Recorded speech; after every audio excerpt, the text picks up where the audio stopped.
retard, retard.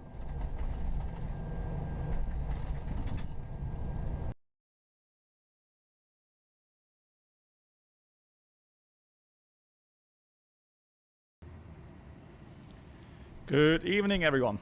How are you all doing? Mark, hello. Lee, hello to you.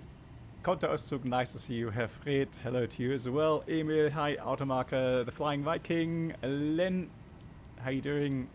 Peter, good to see you as well. I hope you're all doing well. Welcome, welcome, welcome to another stream. Very much looking forward to it.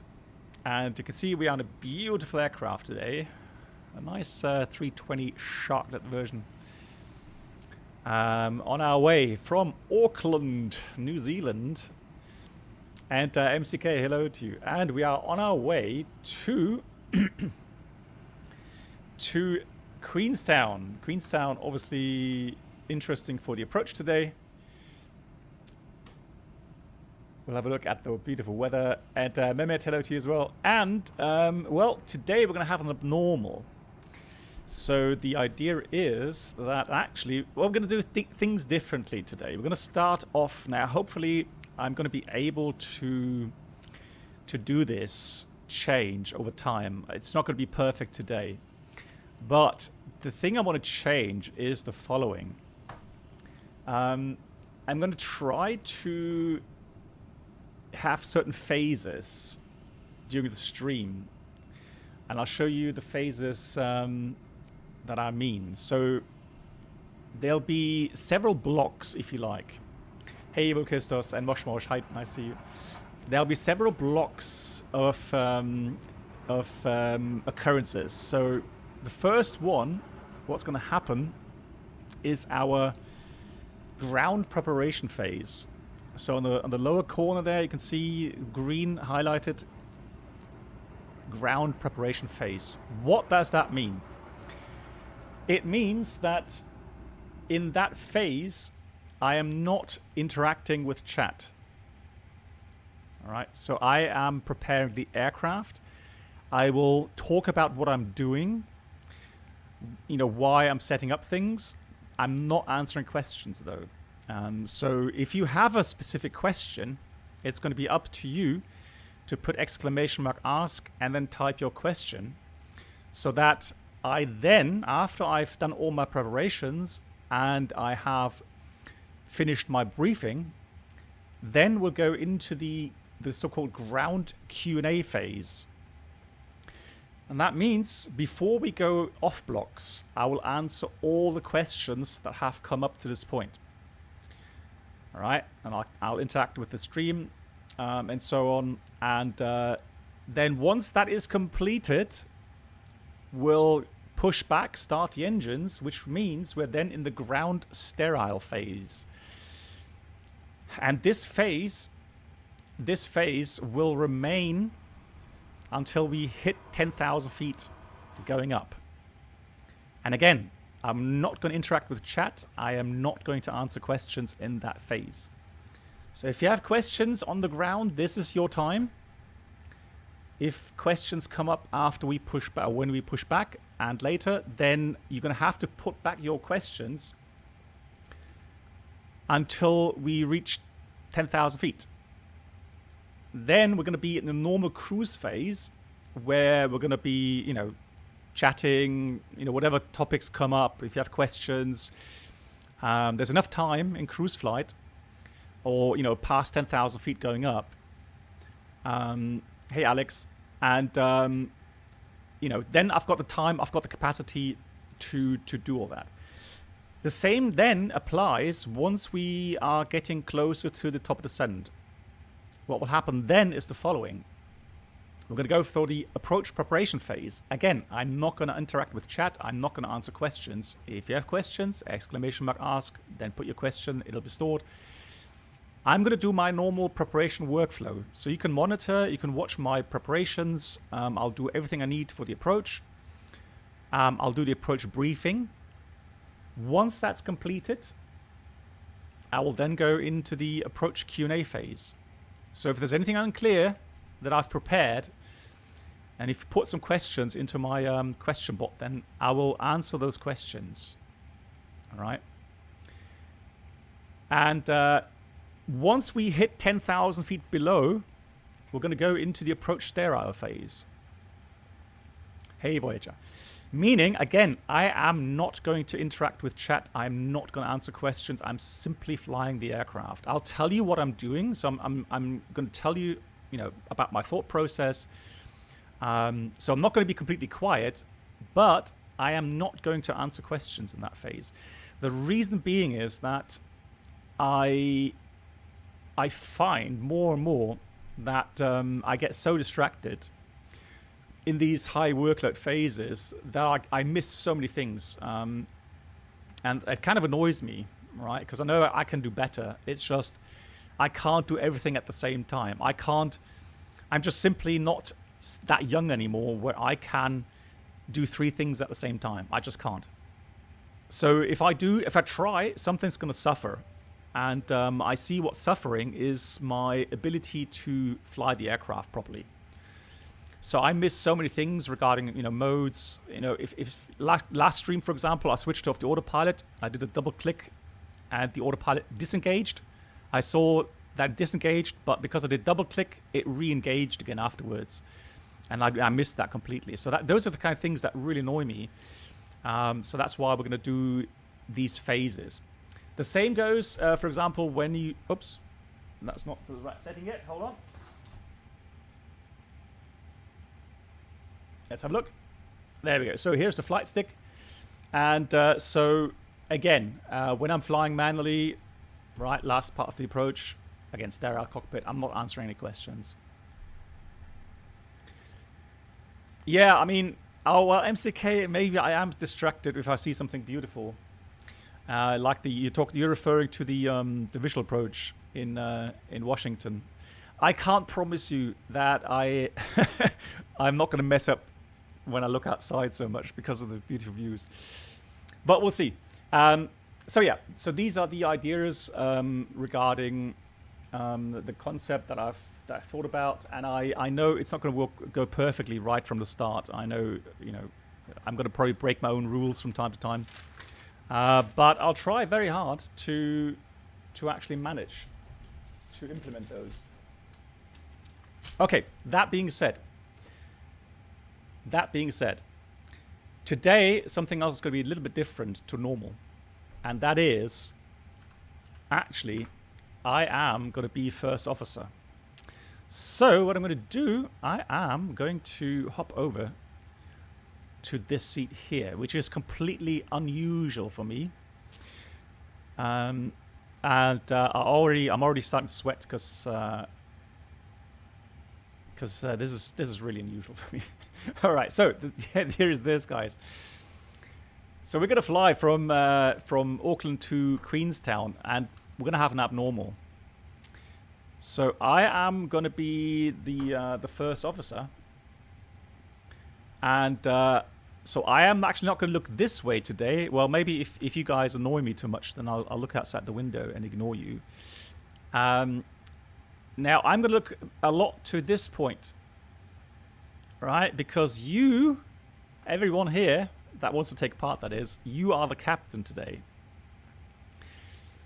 All right. Now, obviously, I'm going to steer the aircraft on the ground, blah, blah, because you can't see the aircraft. But what I'm thinking about is the decision process later on when we have our abnormal is we are going to do this problem solving together, and you're going to pretend that you're the captain and I'm just, the first officer. So, so again, it's going to be a new experience for all of you guys and for me.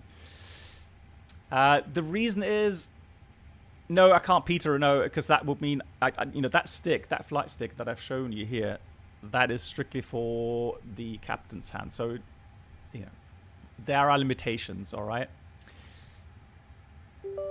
Hang on, let me just start the chat bot quickly.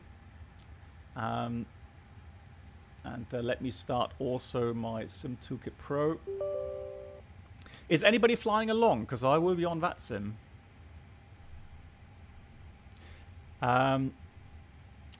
Right, so non-standard, just because we are we are currently not quite in the preparation phase because I'm still brabbling on about what we're doing today. So we're not officially, haven't started the official preparation phase yet. Marcus, yeah. Again, it's trying to get you guys involved. So it's not for me just flying A to B. I want you guys to be engaged. It's going to be an interesting occurrence. And it's going to be interesting to see what the majority of you are going to decide on, what we're going to do after that failure happens. So let me just go ahead and quickly file my flight plan on VATSIM. And then I can answer the first question from Yaroslav. I've noticed that TOLIS doesn't put the right ILS courses for landings. Is there a bug? It's not so much the TOLIS, it may be scenery issue. How big is the mismatch, Yaroslav? Is it just 1 degree? Because that happens. I mean, that's flight sim not adjusting quickly enough to the changes and variations. 1 degree is not too. That's pretty much normal. You have to accept that. If it's like 3, 4, 5 degrees, then yeah, then something's definitely wrong with the AFCAT file. I would say the information file that has all the data regarding ILS frequency, inbound course, etc., etc. So that may need to be updated.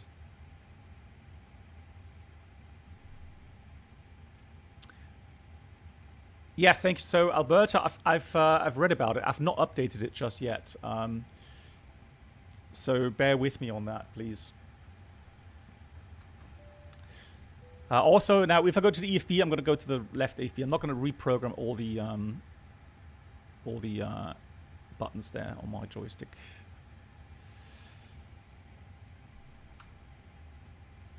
All right, so that is done. New flight plan is there. Pre-file. So what time is it now? 18:13. Gonna go 36,000 feet. Maybe later a bit higher. 18:20. It's 18:30. 18:30 off blocks. And we'll file that. It leaves the course from the takeoff ILS. Huh? What? Really? I've not seen that bug. I mean, that's something really weird then. I've not had that issue. Has anybody else experienced that in the TOLIS? That it takes the ILS from the takeoff runway? Have you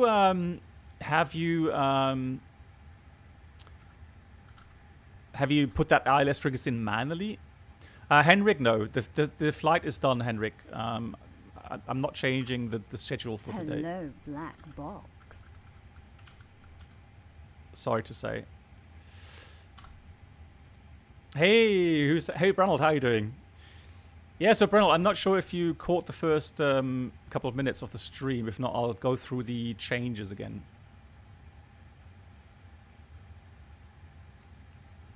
Okay, yeah, like I said, Mark, I've not noticed that either, so I'm not sure where that is coming from. Okay. All right, we are starting to get into the preparation phase. I'm just going to have a look if there's anyone else with a question. No, all good for now. All right, so what I'm going to do. So, Brennel, what I've talked about, I'm going to do several phases. So, for example, we're going to start off now with the ground preparation phase. And that's a phase where I'm not going to read chat. I'm not going to answer questions. If you have a question, then put exclamation mark ask. And I'll get your question then once I've finished my preparations completely, once I've done my briefing completely. Then I'm going to go into the ground Q&A phase where I'll answer all your questions. And once all the questions are answered, then we'll go get pushback. And then once we push back, we are in the ground sterile phase, meaning no interaction with chat, no answering of questions until I get above 10,000 feet. And once I'm at 10,000 feet, we'll go into normal mode. We can chat, we can mess about, we can do all kinds of stuff, but that's above 10,000 feet. Once we approach the next airport or the destination, we're going to do the approach preparations, meaning, again, I'm not going to read chat in that phase. I'm not going to talk to you guys. I'm going to talk to you guys, but I'm not going to answer questions. I'm not going to read chat. I'll do my preparations, do my briefing. Once that's completed, we're going to have the approach Q&A session. So anything specific that came up during my preparations and my briefings, if you've noticed anything me doing wrong, by all means, again, put that into exclamation mark ask. And we'll talk about these things. And then once we hit 10,000 feet and below, we're going to go into approach sterile phase, meaning, again, I'm not going to read chat, I'm not going to answer questions, I'm just going to concentrate on flying the aircraft. And then once we are on block, I'll go through the rest of the questions, and then we're going to end the flight. So that's the idea for today. Yeah, I think hopefully, you know, it's going to be a bit more organized. Good thing is, you know, it's going to take some time to get used to that.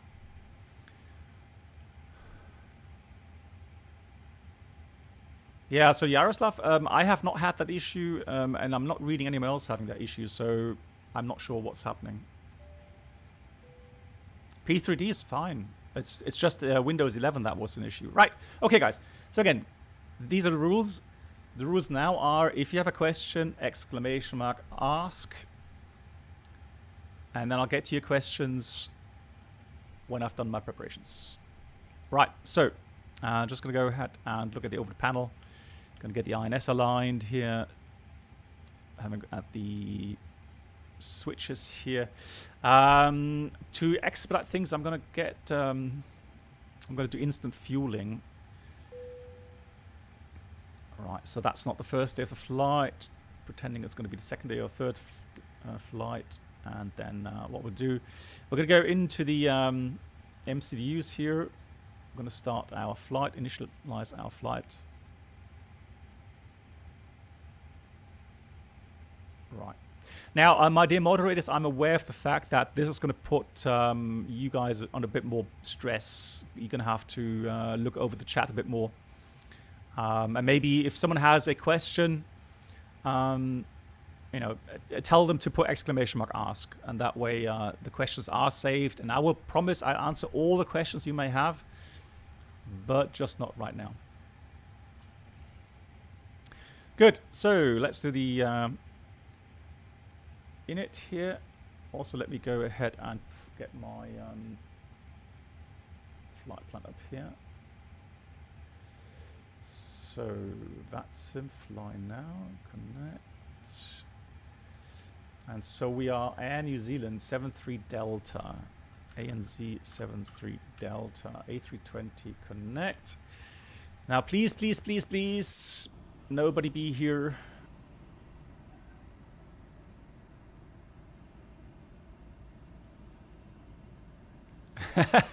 Mark's like, what, stress?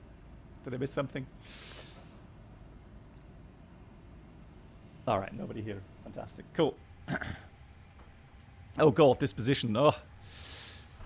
Right, so we've received the init. We'll go straight ahead to the OFB data. Here in the sim, we've got 2219 right now. So we'll depart in about 20 minutes, so let's put 2240. Refuel instant. So refuel at 58.5. And we're going to go with the boarding request. Begin now. Insert. Right. So, I'll show you the flight plan right now.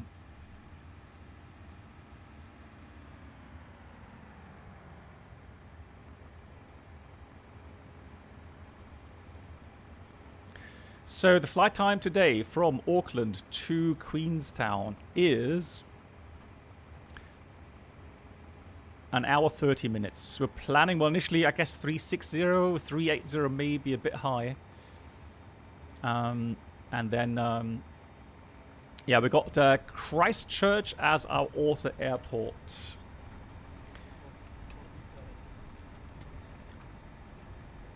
Right, 1.6 tons auto fuel for that. Now, looking at the fuel, we already have our 1 hour remaining at Queenstown. So that's what we have as a minimum arrival fuel as always. And on top of that, I got about 20 minutes. That should take care of about one more pattern. But that would have to be a quick pattern.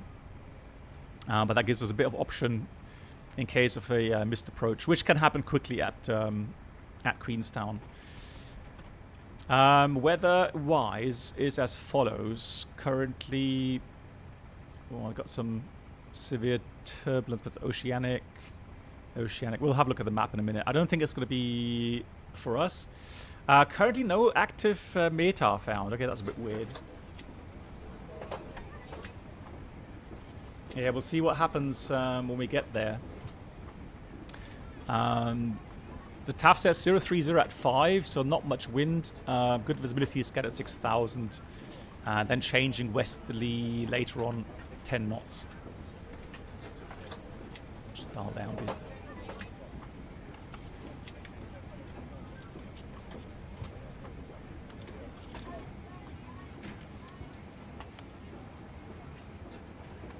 Does that work anymore? I thought that would work with the sounds. Yeah, Danny, it is. Yeah, I do enjoy it. Please place your large bags into the overhead locker, wheels first, and keep your small items under the seat in front of you. These include laptops, handbags, duty-free, and loose items of clothing. Once you have safely stowed your cabin bag, please take your seat. All right. To help us ensure Cool. Christchurch alternate is northeasterly wind, overcast 1500. It says 1800 UTC, wind northeasterly 10 knots, broken 1400. And then maybe windier 15 gust 25. So we'll see how that pans out later on. Cool. Right, here we got 130 at 6, southeasterly wind 17 degrees, 1022 is apparently the altimeter. So we'll have a look at that. Right, so 1022, let me... that's not... Right. 1022, 1022, that looks about right.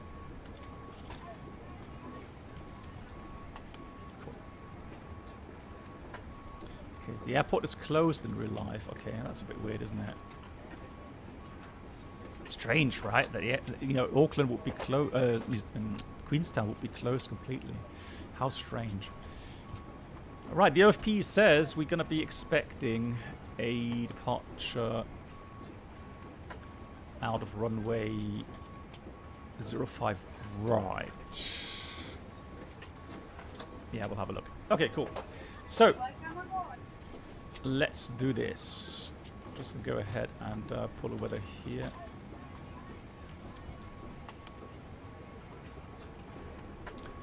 NZAA page filled out. Christchurch is the alternate airport. Cost the next 6380. Let's try 360 initially. And let's do the wind request. And just seeing the weather is 1022, 17 degrees, 130 at 6. So 05 will be alright. That's about 80 degrees crosswind, but not too bad. So the initial estimate is a fuel weight 58.5, and the block fuel was 7.6. It seems 7.6. It is so 7.6. We talked about the alternate fuel. The alternate fuel is 1.6. So here it says about 30 minutes extra. I guess the 30 minutes come because of the 800 kilograms plus the 200 kilograms, about a ton extra, which seems correct. Good. So in the A page and the B page filled out. Oh, in case you are wondering, data, good database until 23rd of March. Excellent. Departure 5 right, so we are expecting to have the Pagla 3 Quebec departure. There it is, and we are proceeding via Kapai. Kapai it is. So let's have a look. There we go, wind uplink. Right, so Dovert, and then it's Updam 3 Alpha arrival. Now this is the thing. So I guess what we're going to do is in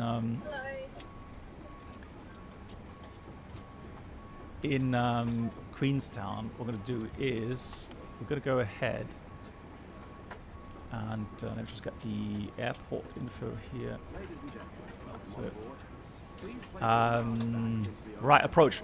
Since we are coming from the north, you know, looking at the weather, I would say that we're going to fly the RMP Zulu 23.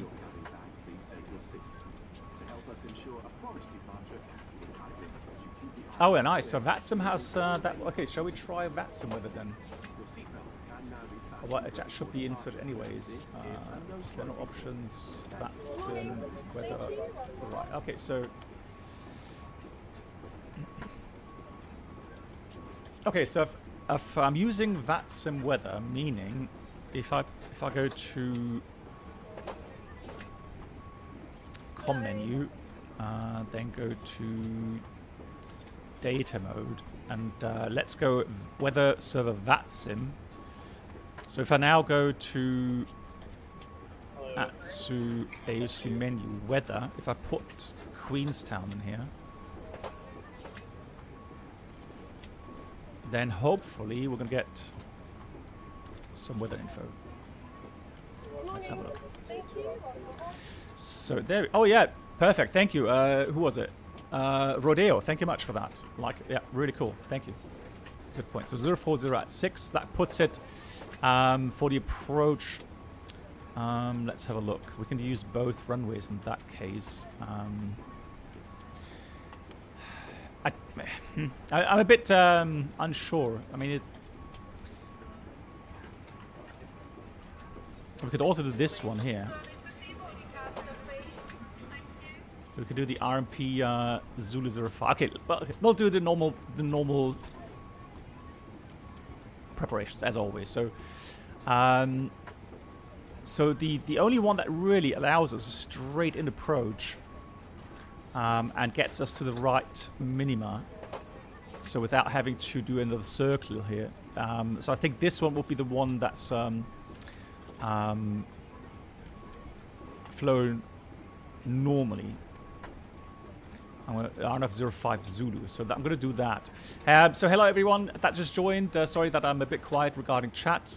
We've got some new rules, and so right now I'm in what's called the ground preparation phase, where I am trying to solely focus on my preparations here.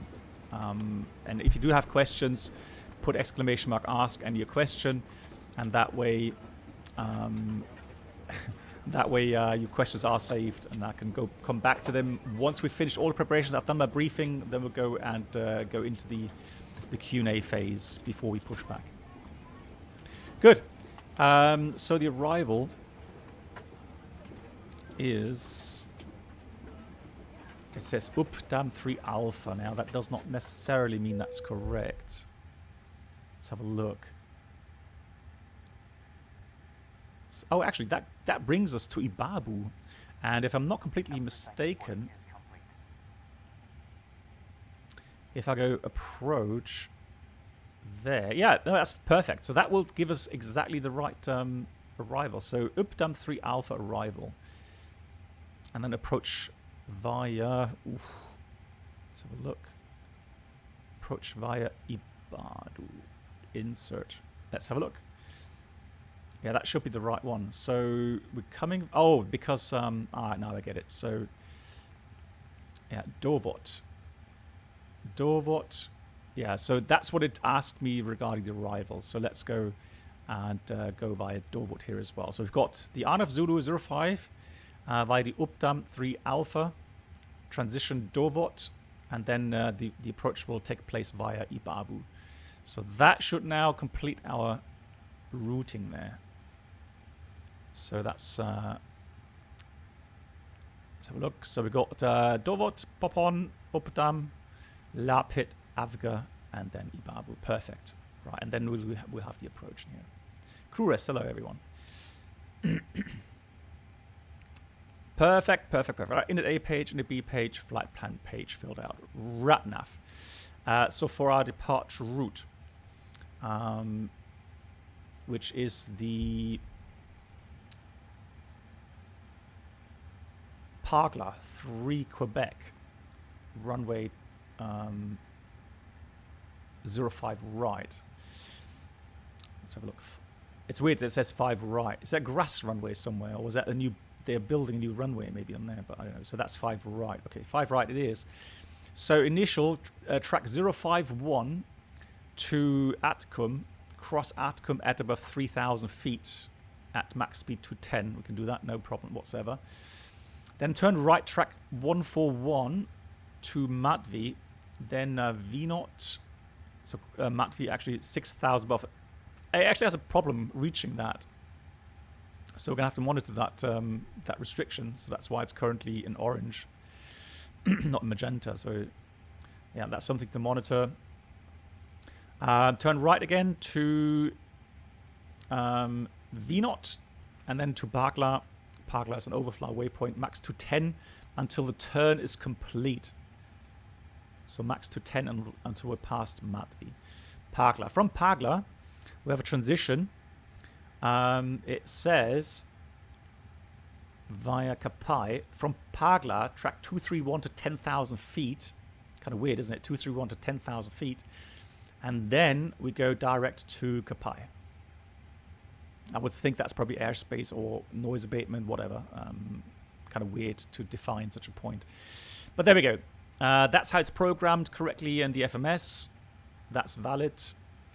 Initial climb, well, I'll tell you what, we're going to do initial climb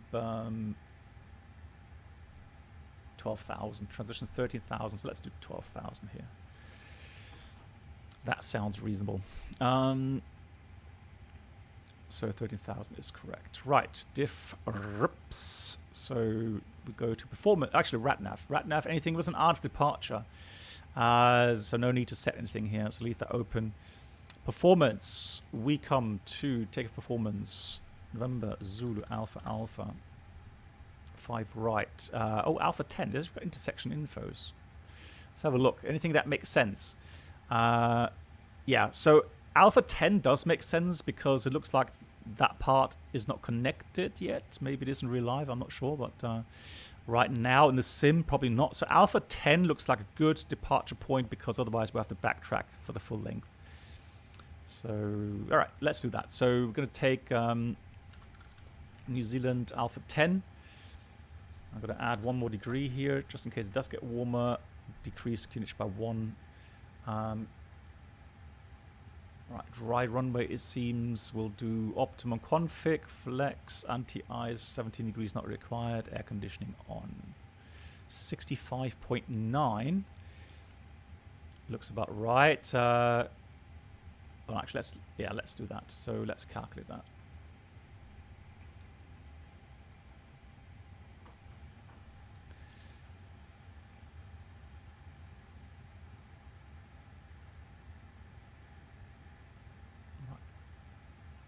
Good. So it gives us flex 70, 1 plus F. So quite interesting performance. I'm just curious, is the runway that long?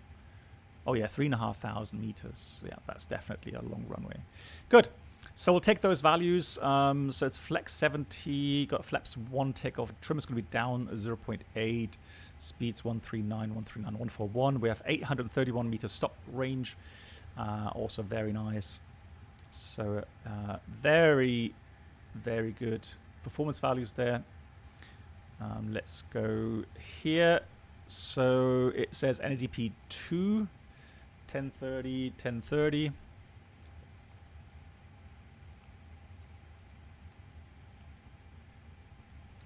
And acceleration 1600 engine out case, 1600. And the procedure 05 right says track 051 20 mile to hold. Let's enter that here. Fix info. Remember Zulu Alpha Alpha 5 right. Track is 051 20 miles, however, only 20 miles maximum. Good. Secondary, copy active. That's the last thing to do, really. So in case anything goes wrong, we'll return to Auckland. We'll do an approach ILS, 5 right, no start, no via. And that's the preparations complete. Good, good, good. Now, passengers should be APU on here. Let's start that. And the final figures have just come through, I think. So let's have a look at the load sheet. Oops. Reply, accept. So the final figures, edition number 1, are as follows. So we have a zero fuel weight of 58.5 with a trim of 33.9 for zero fuel weight. Takeoff CG is 32.2. That looks all right. So takeoff weight is going to be 65.9. Correct. That is checked. Performance inserted. Trim is set. I can have a look at the trim wheel just to check. So 32 is round about here. So that will give us down 0.8. Perfect. That matches up as well. A320 sharklets. No technical issues, although there is a older entry where it says flap system twofold. But that was 4 days ago. So at the moment, the last couple of flights, no bigger issues, no handicap or no important items currently listed. Fuel, 7.6 tons.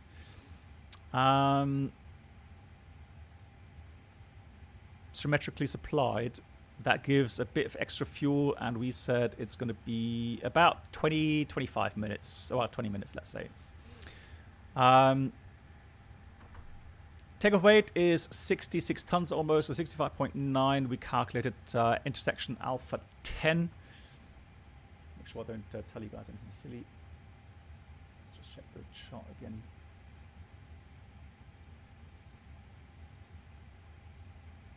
Airport, where are you?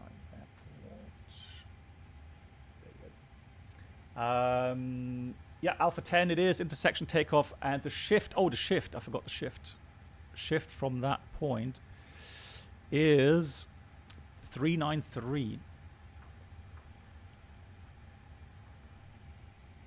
So 393 meters. Shift is in. And performance, flaps 1 takeoff, flex 70, speeds 139, 139, 141, transition 13,000 feet, NADP 2, engine out 1600. Case of engine failure after V1, we proceed straight out 20 miles if we have to. So procedure, definitely gear up, toga consider, and then above 400 feet we can do the ECAM actions or QRH procedure, whatever applies. Once the engine is secured, and we reach 1600 feet, once we reach 1600 feet, we'll do the level off, accelerate. And once the engine is secured and we have green dot speed, we'll continue to climb 4,000 feet, give ourselves radar vectors for the approach 5 right here in Auckland. RTO 800 meters, stop margin not critical. So the captain will abort the takeoff until V1 for all things like thrust loss, aircraft not controllable, ATC call, all the cautions, warnings coming through the inhibition phase. Oops. Any questions? Right, we are into the questions. Thank you much for your patience. Lewis, I've seen A320 actuators not hanging down when on ground with engines off. I assume there's remaining pressure in the hydraulic system, right? Never seen this in the FSLabs though. Hang on. Actuators not hanging down. What do you mean with actuators not hanging down? Which actuators?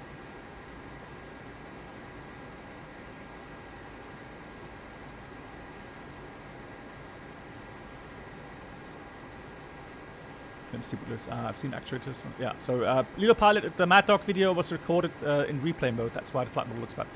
Lilo Pilot, no, I don't think so. Lilo Pilot, no. You know, the thing is, again, I'm gonna try out the.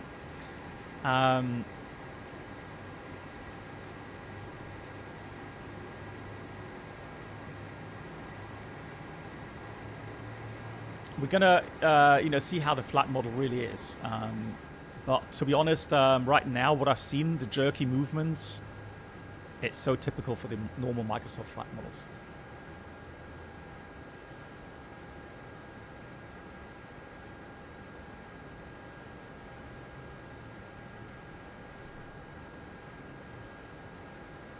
Oh, the ailerons. Not.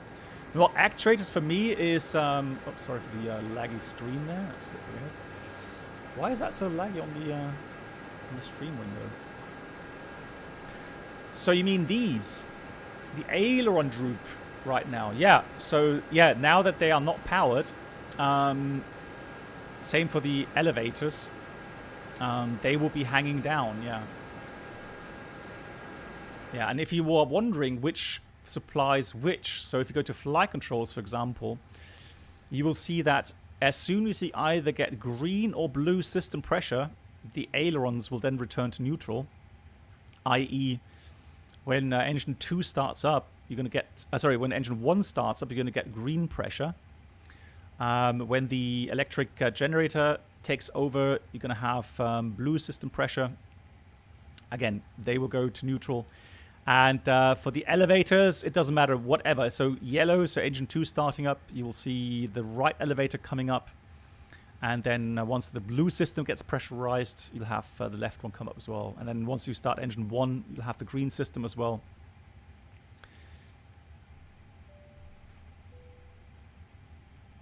Yeah, the cockpit is smooth. I get like 60 FPS in the cockpit. The weird thing is, if I'm in the outside view, I assume it's actually the... Yeah, it's actually the static aircraft that's causing the issues. All right, I'm going to have to live with that, I'm afraid. All right, cool. What else do we have questions? What does takeoff shift do? Marcus, takeoff shift does... Well, the takeoff shift really comes from a time where these aircraft didn't have GPS updating. So, fact is that you get an update, position update, when you set flex or takeoff toggle power, all right? Because the aircraft knows which departure runway you're using. So if you're using the normal full length value, it'll do a position update at the takeoff position, full length. So the idea is, if you have a takeoff shift, meaning you are taking off not from full length, but you're actually taking off from an intersection departure, or intersection on the runway, and if you don't tell the aircraft that you're not taking off full length, what will happen is that it'll assume you are here, in this case today. It does the position update while the aircraft is actually here, so you have a shift, right? Now, with GPS updating, it'll quickly correct that, right? Or it will actually ignore that completely. But if you have no GPS updating available, it will only get an update once you're airborne. So that's why a shift isn't really, a good thing to have on takeoff. Mehmet, exclamation mark, ask, space, and then your question. That should work. Yeah, so Flying Paul, I am in the right-hand seat because today I'm the first officer. You guys are the captain. So we're going to have an abnormal. And you guys are going to have to, figure out and solve the problem. So I'm just going to be going like, Captain, what we're going to do now? And you guys have to do this decision-making today. Simple as that. Cool. I think we've answered all the questions. Oops, sorry. First that. Let me do that. Okay, so Mehmet, what's your question? And I'll answer your question. Oh, there it is. So why do we have to adjust fix info for EOSIT? Understand that in case of emergency, but what? Fix what shows? No. So Mehmet, there are certain engine up procedures. And normally, quite often, you'll find it's just runway track, so runway heading to a certain distance. That is in case of engine failure.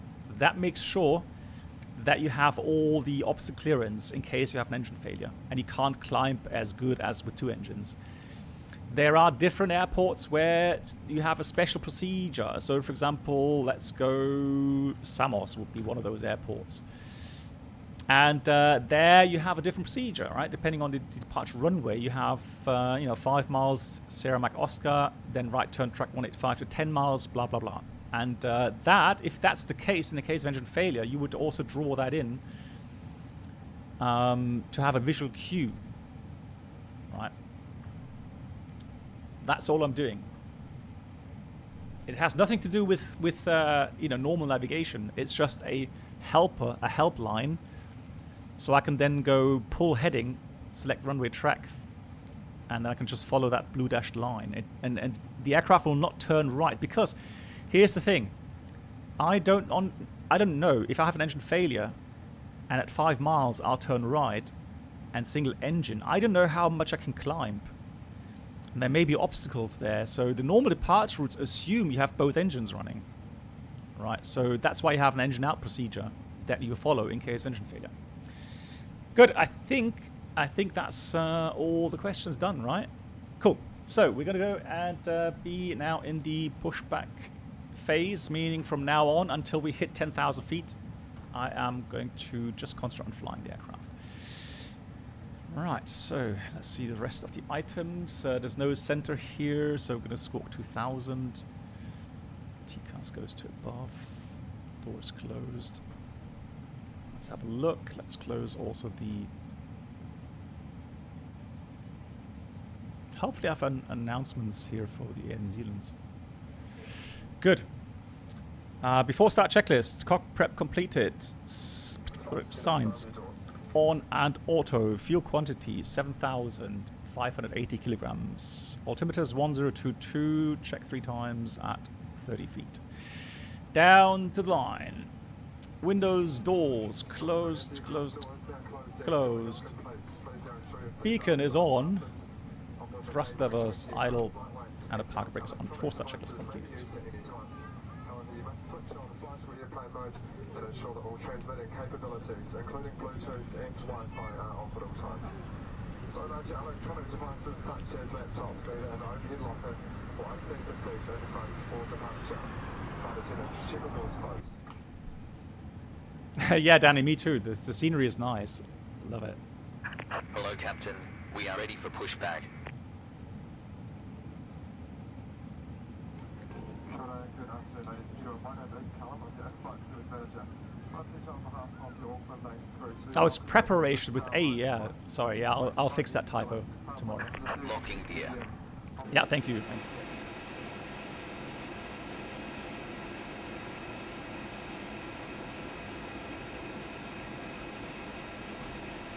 Please ensure your seatbelts are upright. Armrests are lowered, window shades are... That is going to be an interesting pushback. Let's just check. Ooh. So let's do this. And then we'll taxi out. Simple as that. Departure check completed. Bypass pin inserted. Release parking brakes. Commencing push. Thank you, Brennan. I'll All change engines that. Clear. Start at will. Rudders, check, engine check. You guys ready? Takeoff. Yeah.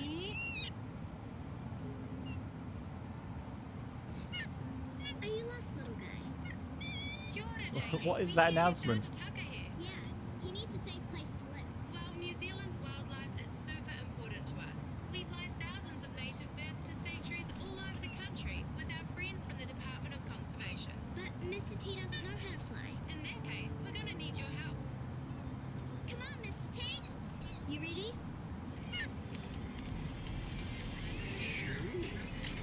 Yeah, so that's changed, Bennett. So today, the second flight is going to be in the FlyJSim Q400. Kia ora, and welcome aboard this Air New Zealand flight. It's important you obey your crew. Yeah, so Flying Paul, we did the river visual. Set parking If you brakes. want, have a look at the replay of my last stream. You can see the flight. Waiting your Good, so confirmation. engine start. Belts fit low and tight across your hips. Keep them on throughout the flight. If you need to get up, simply lift the lever like so. Target here were Two almost stop. extinct, Mr. T. We'll find you somewhere safe, like the Murchison Mountains. It's one of only a few places in the world where you'll find... If you need some air, oxygen masks will fall from above. Make sure you've got your Lol, own that mask on announcement. before helping children, or those less able. Wait for me! Bye! There's now over 400 target here, thanks to places like Tiri Matangi.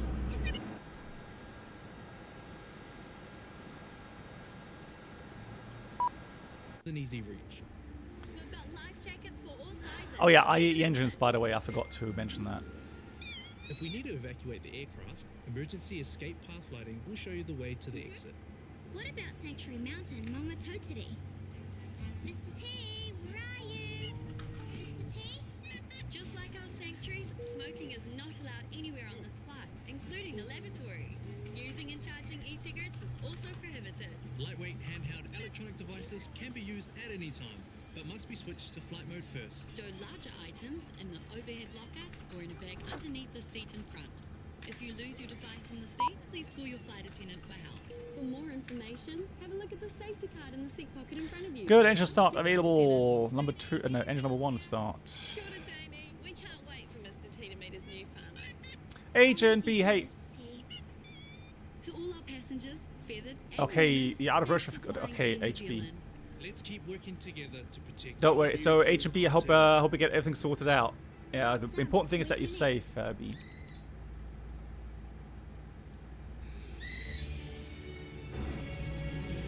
Everyone, buckle up.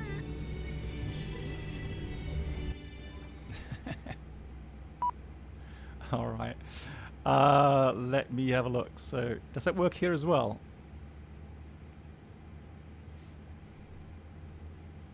Oh, it does. Fantastic.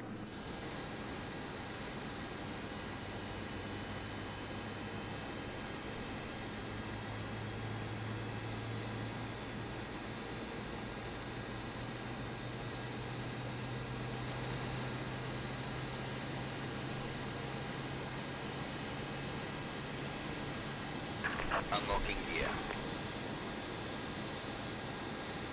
Back in Zagreb. Nice. Tow truck disconnected. Bypass pin removed.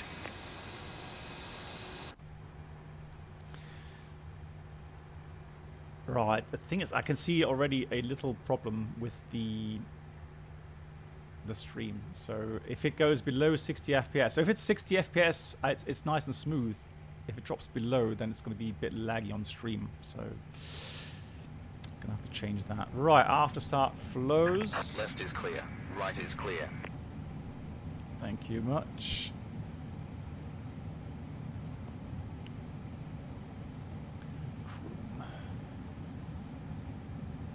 There you go. And the flight controls. Full up. Full down. Neutral. Full left. Full right. Neutral. And rudder full left. Full right. Hey Schneider, how you doing? After start checklist, anti-ice is off, not required. Ecom status check and trim at, let's have a look, 32% set 0. After start checklist completed. So we're going to taxi right to Alpha and then right again to get to the runway. So weird sitting on this side, I tell you.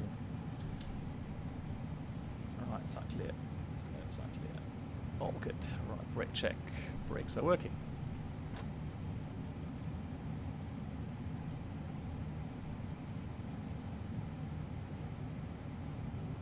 Oh, guys. Ooh. That does not work, does it, with the stream?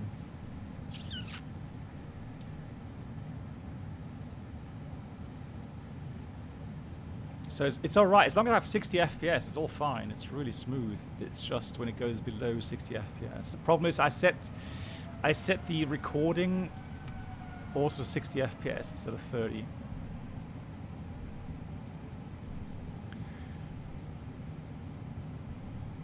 Yeah, you see this?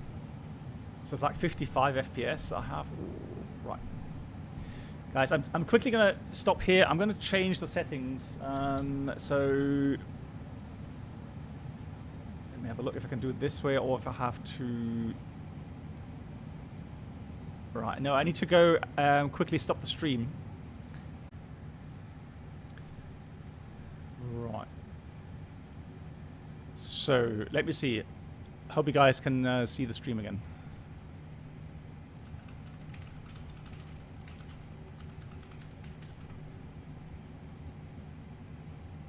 Right, so I hope we're back. If not, refresh the browsers. We are back.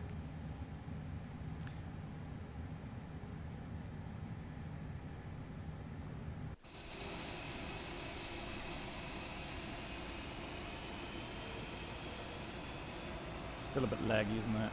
That's cool.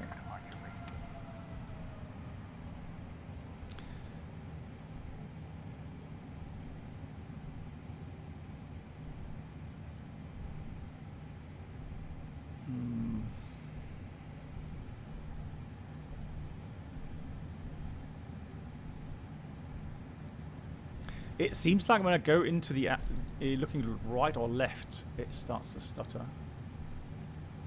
So here in the straight view, it's all right.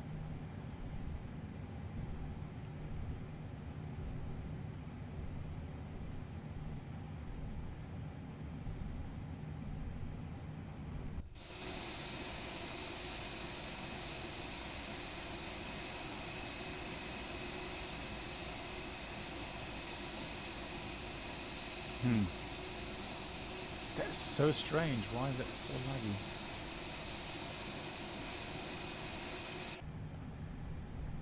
Okay, we'll see. So we've got a couple things to do.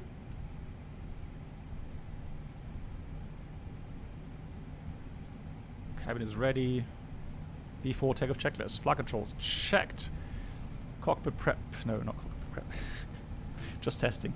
So flight controls checked. Flap setting is 1+F. Takeoff speed, flex temperature. We've got 141. Flex temp is 70. Eco memo takeoff. No blue down to the line.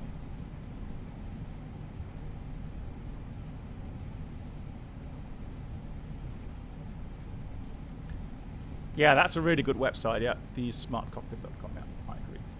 Good. Quick recap for the departure route. We're flying the Pagla 3 Quebec. So we go straight ahead 051 to Atcombe at or above 3,000 feet, then turn right 141 to Matvi, then cross Matvi at or 6,000. That was the only restriction that we have to look for or look out for, and then turn right again, track 231 via V0 to Pagla, and max 10 until the turn is complete. In case of engine failure, just straight out 20 miles, and the engine acceleration is in 1,600 feet. No changes to the RTO briefing. Right.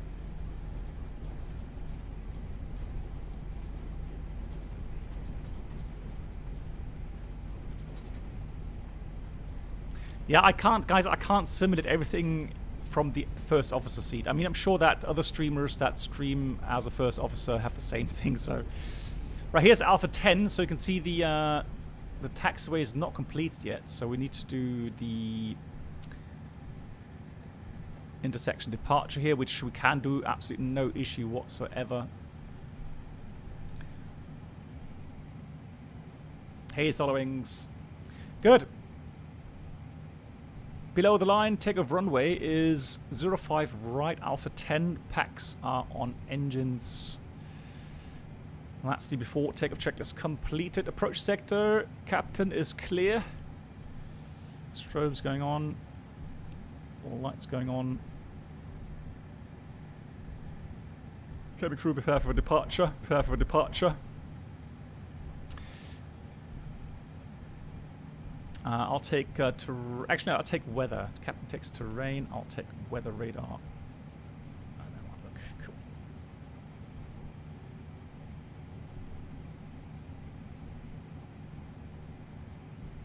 Ooh, man, I don't know why it's so laggy on stream, guys.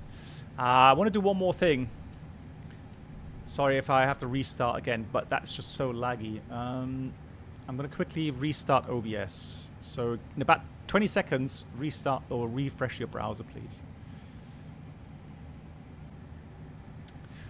Right.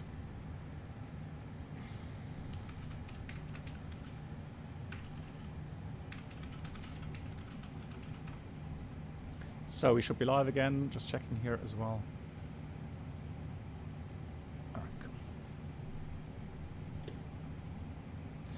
Luca, yeah, look at the beginning of the stream. There I've explained everything. Good. So let's start the chronos. And we are ready for departure. Take off. It's just so wrong sitting here.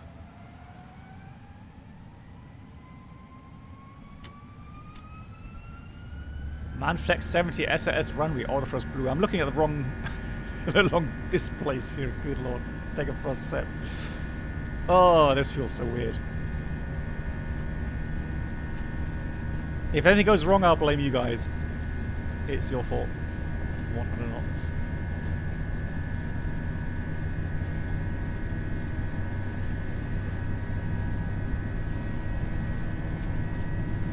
E1, rotate.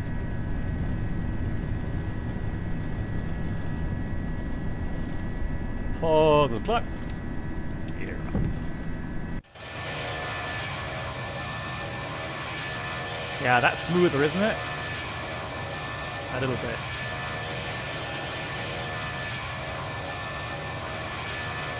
Yeah, the rest is just missing VSync.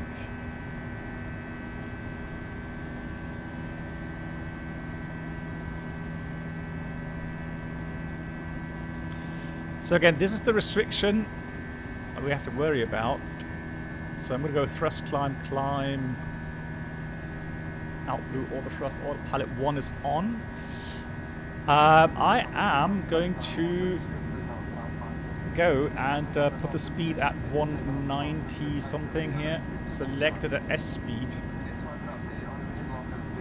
so that we can make that 6,000 foot restriction. So this is just max speed 210. We can fly slower if we wanted to.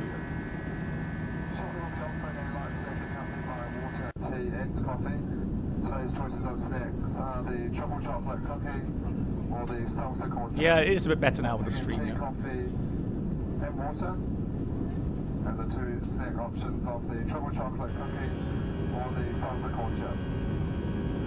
Sound safe to use all large approved electronic devices, including laptops, which are all personal electronic devices, no use with headphones or in silent mode. Good. So we've done the first restriction 3,000. That's fine. Now just look for the second restriction here, 6,000. But it's apparently now the FMS is happy with that, so just gonna wait a few more seconds. Right, beautiful, beautiful scenery here. Love it. Orbix, New Zealand.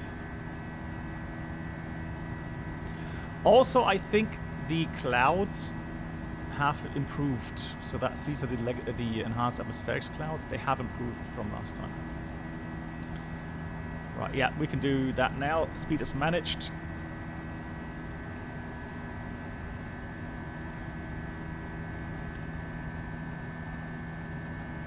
Well, there we go. It took its time.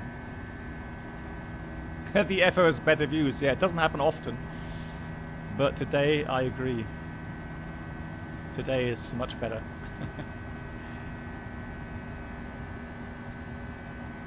Right, I'm reading chat again. I shouldn't read chat. You see what I mean? It's so difficult to remain focused on my concept. Right, 210. We should have auto flap retraction if you touch that 210. So 210 until the turn is completed, and then we can speed up. It's just shy of 210. If it touches it, there we go. Now comes the flap retraction automatically. That'll go to 230 knots. And then we can go flap 0, speed is checked. Flap 0. Yeah, so expedite climb. If you do that, if you press the expedite button, then commanded speed becomes green dot speed. You see this here? And it says expedite climb.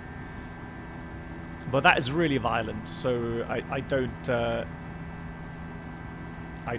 recommend you doing that. So to get out of that expedite climb, just press or pull on the alt knob. So if you pull, it goes into open climb. If you push it again, it goes to climb. Oh, you... Danny. Wow, you're mean. Danny, oh my god, yeah. Yeah, you got me there. GG.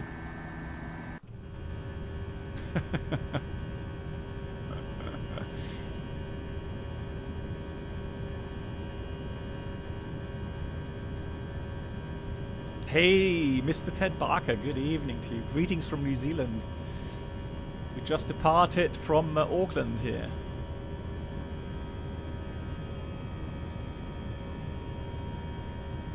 So we kind of did a 180, and then now we're proceeding to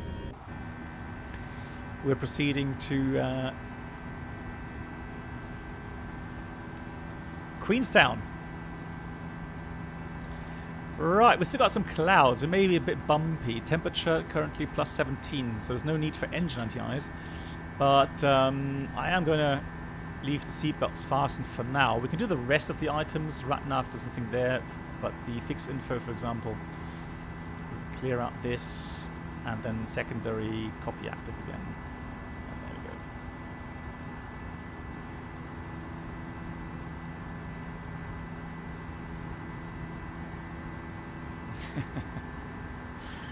we go. You guys.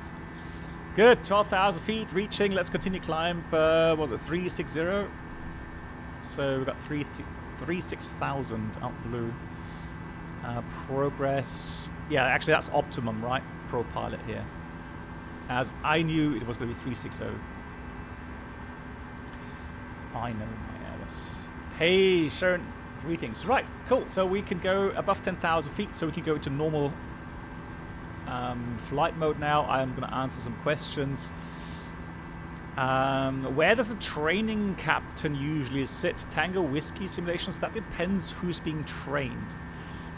If it's the first officer being trained, then the captain, so the pilot in command, who is also then the training captain, will sit in the left-hand seat, and the second officer would be sitting here on the first officer seat. And here comes standard. We've got 133 checked. In the first couple of flights, you're going to have an observer, first officer on the observer seat, who helps out the second officer with all the paperwork, etc., etc. But yeah, so if a first officer is being trained, normal constellation really, apart from the fact that you have another first officer in the back here. If it's the captain that's being trained, so if you have a command upgrade, meaning so captain has gone through the applicant for captain has finished his or her simulator training, and then they sit in the normal captain seat. And for the first couple of flights, let's say 15, 20 flights, the training captain will sit on the first officer seat. So the training captain has a seat instruction, or a training to sit in the right-hand seat, which a normal captain doesn't, right? So it's a special qualification that a training captain has, right-hand seat qualification, and there he can instruct the new captains. Now this constellation will take part for about, let's say, 20-25 flights. At some point, the training captain will say that the captain under supervision is proficient enough to be flying with a normal first officer. So what happens then, the training captain will go and sit on the observer seat from now on, and you're going to have a completely normal crew setup. So you have a new captain and in training still, but he's still the pilot in command now. So this is the thing. So when the training captain sits on the observer seat, he technically cannot be pilot in command. All right. So the weird thing is that even though the training captain is still on board, the new captain, even though he's not completely finished training, is actually PIC, pilot in command. Technically, he just has to be sitting in the front left seat. So it'll be normal first officer here. It's a normal constellation, and from this point onward, the training captain is just monitoring. And of course, he'll be grading still. If he notices anything going wrong, he'll intervene. But like I said, mostly observing right at this point. That's how these things are trained. Thanks for the question, Jason. I'm glad you find it interesting. Thank you. Larry, hello to you. Right, Mozoto, hello to you as well. I hope, says Sharon, all greetings to Florida. I hope you're all well, guys.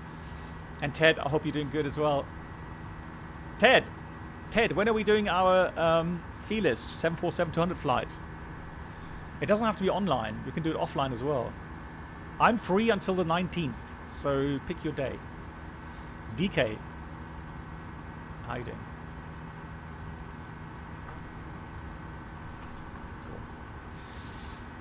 Cool. Right, 10 minutes into the flight. Remaining flight time, it says about an hour 25. So we have enough time to chat a little bit.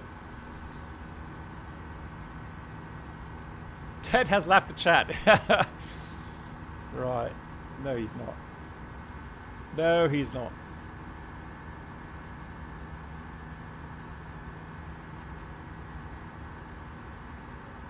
Hey, Matei Tudor. Hey. Just popping in before a quick CJ up. Nice. How you doing? I hope you have a good flight then. DK, good. I had an interview for 2 big German companies on software engineer. Tough, but they went quite well. Nice. DK, all the best. All the best for that. Well, Ted, you know what? Ted, you know which airport, departure airport, Mark wants to fly out of? You have one guess.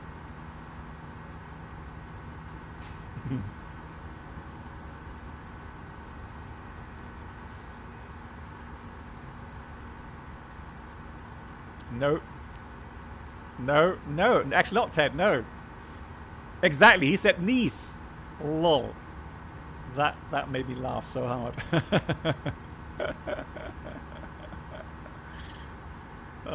Yeah, you need to turn. That's all good, all cool. No, Ted, you need to turn now. Yeah, all good, all good. Oh wow, mountains. Yeah, exactly right. I'm like, yeah, that's why we need to turn now. Oh, that was so funny.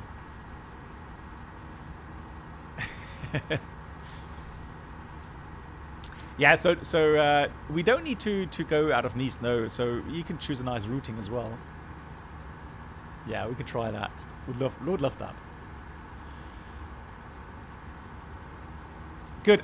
So Solid Wings, regarding the failure, I'm not going to tell you what kind of failure it is, simply because I want to really kind of challenge you guys today. And again, I am not going to make the decision. You tell me your thoughts, and then we'll decide which airport we're going to fly to. If we can land at Queenstown, or we need to divert.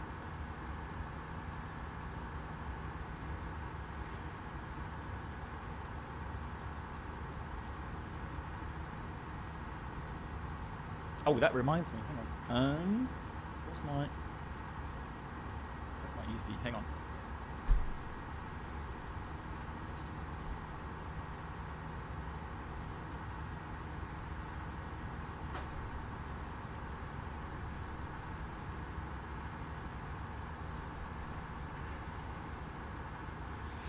The ETA into Queen, an hour 10 MCK. So it says, actually an hour 20 still. So 1 hour 20 minutes.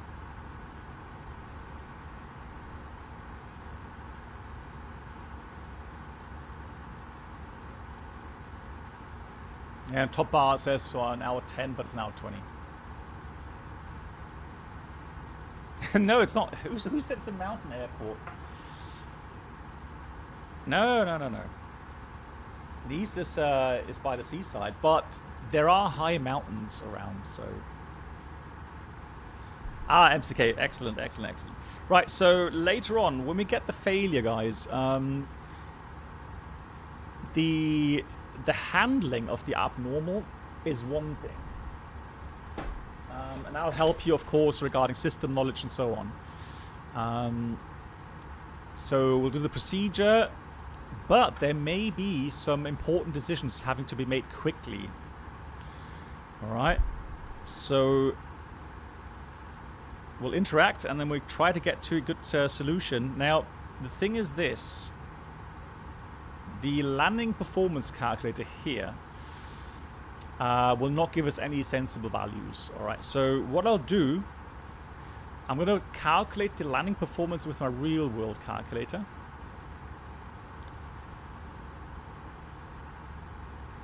and then I'll tell you guys what the actual landing distance would be, and then you can take it into your thought process, into your decision-making model.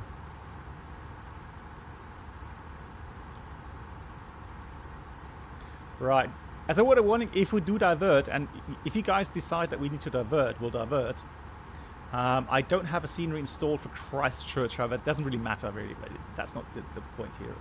So, if we do go to Christchurch, it's fine. Then we'll just have standard scenery. Little pilot, you're learning autothrust off landings. Nice, cool, excellent. Elevation for Queenstown is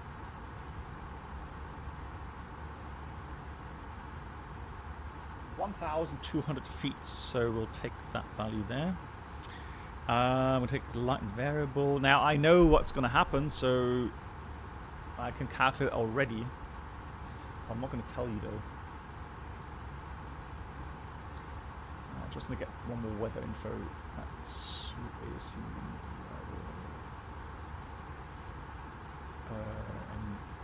Zulu Charlie Hotel.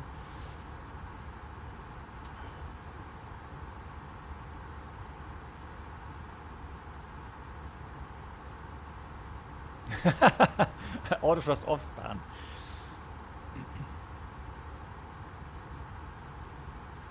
No. No.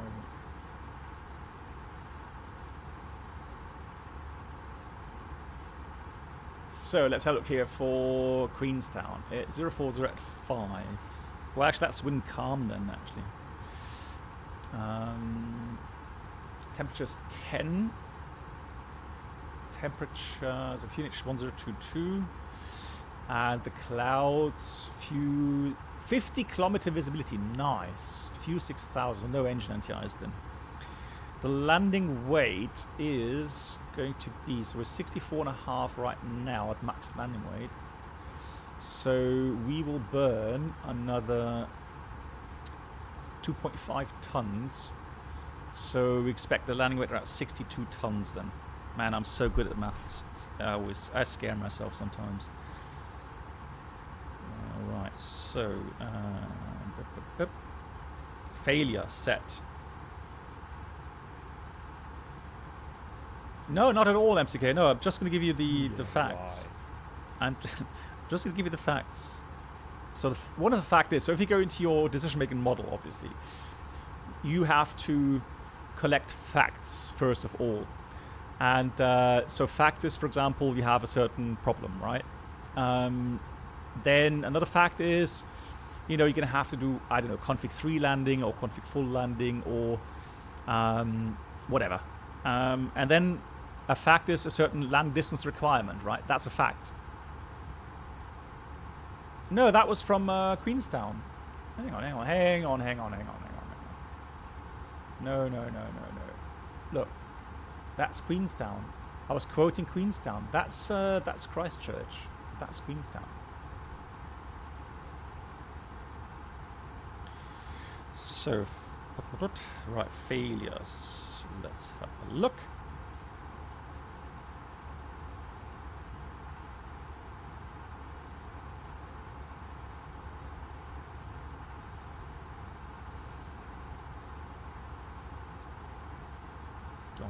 Dry runway. Cool. Don't worry too much if the failure happens and you don't really understand exactly what's going on. We do a debrief. After we've landed, I'll go into the system knowledge area and I'll tell you a little bit more about if there are questions regarding how the system works.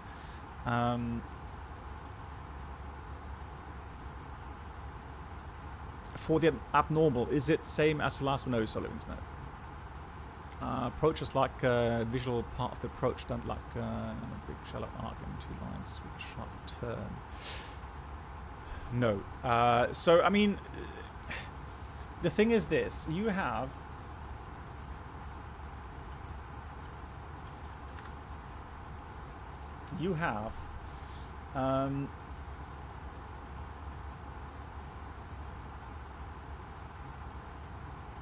approach types, right? So you have one approach here in Nice that is a visual part, that has a visual part after you've done your initial part. So for example, 4 left would be a instrument approach down to minimums at 2,000 feet, and from 2,000 feet down it's a visual approach.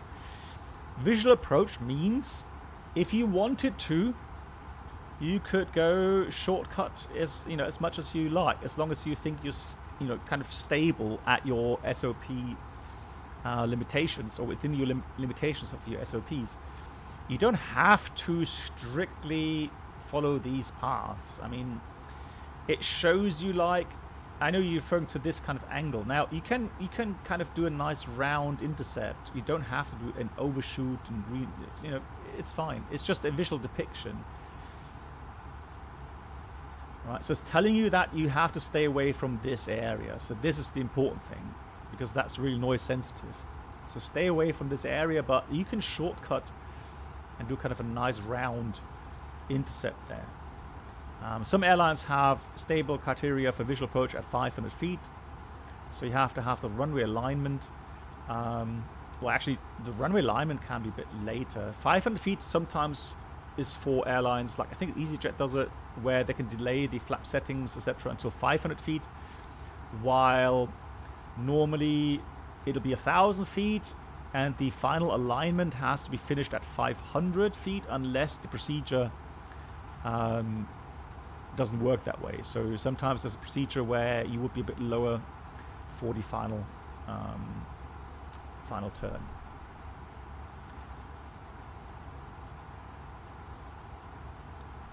Right, cool.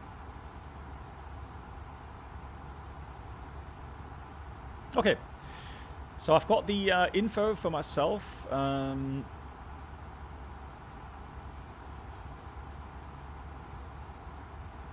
And I'll tell you that then later on. Cool.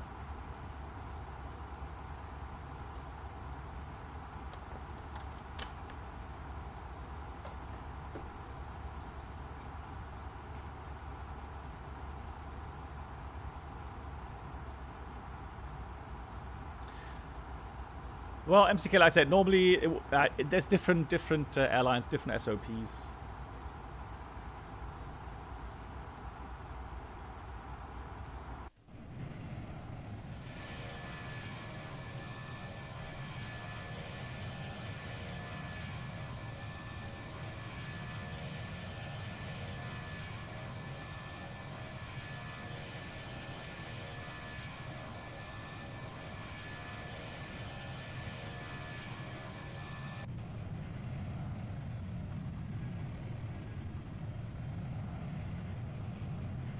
Adrian, how are you doing? Good evening.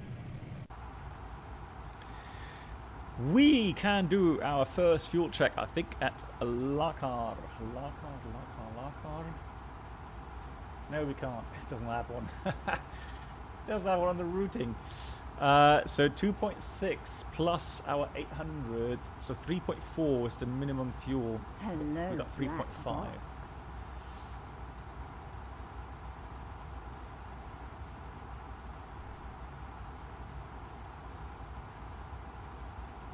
Hey, MCK. Doing well. Oh, no, MAN, not MCK. MAN. Hello, how are you doing? Doing well. How are you doing?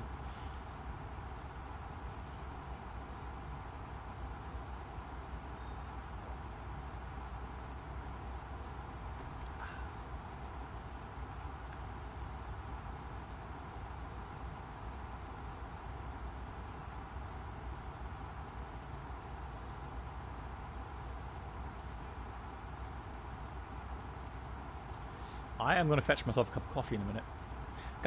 In Germany, we had such a lovely weather. I went cycling today again. It's still cold, about 6 degrees it was, but it was just completely nice and sunny, blue skies. Man, I love it. So beautiful.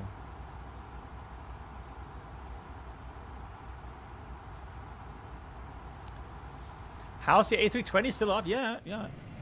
It's fine. No complaints.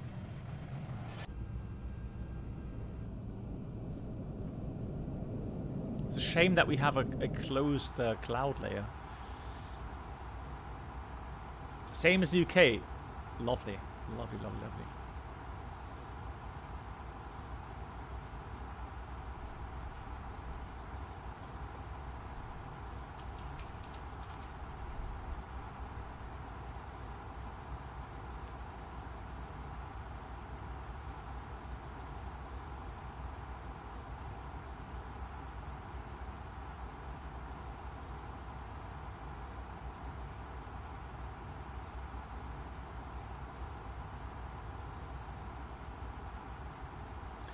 So MCK, to answer your question, I can read you the text in our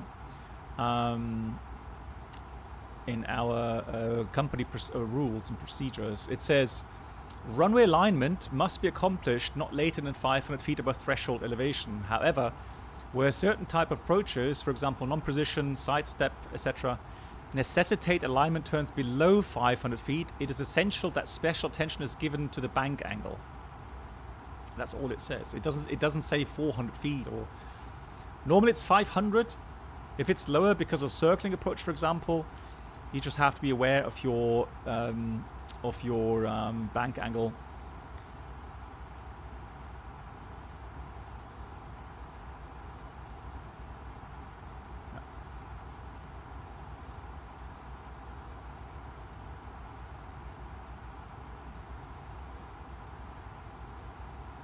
Oh yeah, 11 degrees. It's going to warm up midweek, yeah. Nice. Right. Well, MCK, as I've mentioned it before, I'm sure you remember, it's not all black and white. You always have, well, not always, but you sometimes have what we call grey areas. All right.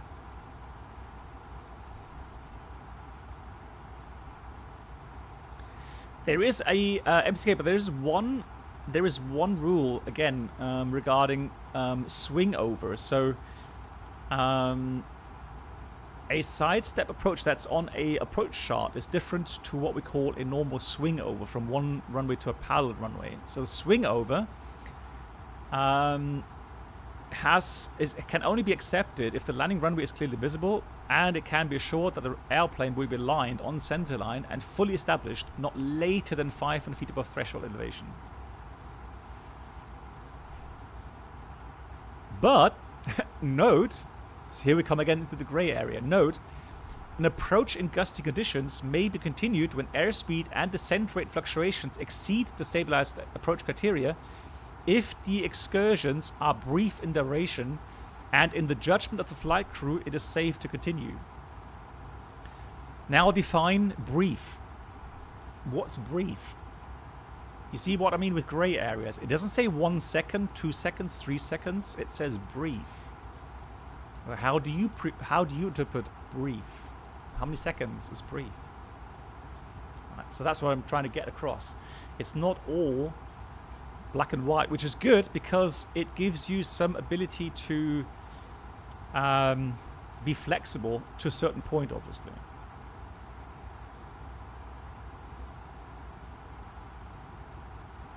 It doesn't mean that you know it opens doors to break all the rules or extend your your own interpretation to something ridiculous. So brief is not 10 seconds, obviously, right?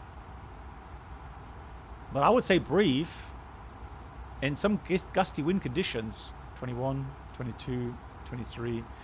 I would say 3 seconds is brief. And some will say 5 seconds is brief. Who's right? Who's wrong? You tell me.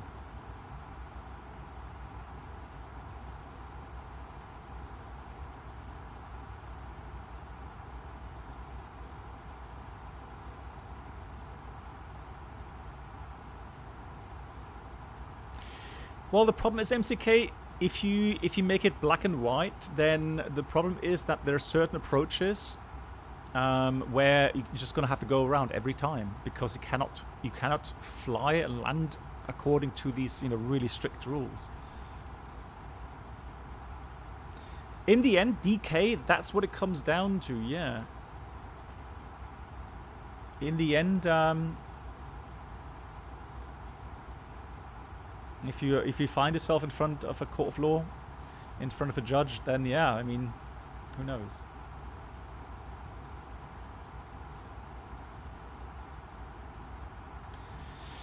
Yeah, but then MCK, I know what you're getting at, but then MCK, I would say, if for example, BA would have the issue if you fly with autothrust on, you go 15 knots over speed, the autothrust will probably pull the thrust out towards idle. So when does the point come for them to say, this is getting dangerous now because we're at idle power and the speed is coming back, right? So it comes down to experience, right? Your own personal experience to decide at what point it becomes dangerous.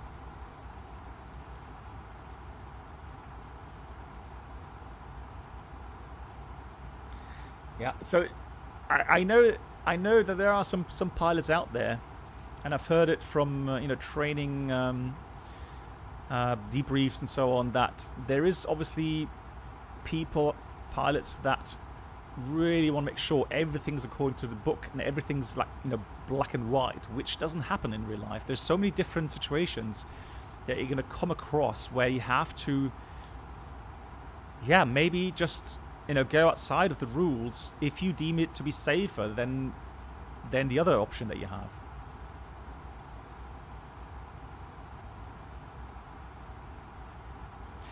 Well, MCK, that's just the way it is, right? That's where training comes in. That's where, in the end, your own personal responsibility comes in. And look at the example, MCK. Look at the example 2 weeks, 3 weeks ago in that storm condition in London Heathrow or Bristol or whatever airport. You can see aircraft going around really early on. And it does not necessarily mean that they had a wind shear warning. Or Madeira, for example. Have a look at Madeira. There's going to be pilots that go around fairly early on, right? Because they will say, hey, you know what? This approach is becoming so ridiculously unstable. Even though it's still within limitations, but I can feel that the conditions are just not safe to continue. And they'll go around. Then you have someone else that says, well, it's really bumpy and the speed is all over the place, but, strictly speaking to our rules and regulations, well, we're still in stable criteria. So let's continue and see how it works out. That's just the way it is. That's how these different pilots will have different decisions. And looking at how little accidents, knock on wood, there are worldwide, I would say that these rules and regulations and these procedures are working well.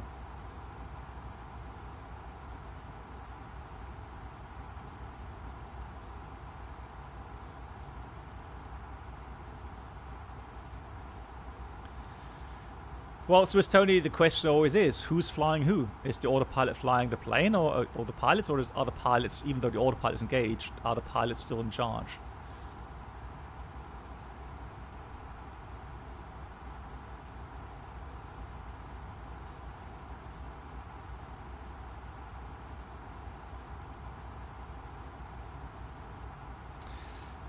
Have you had any interesting in real life emergencies?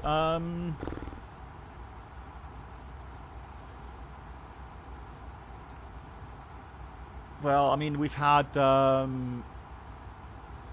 flap abnormal. We had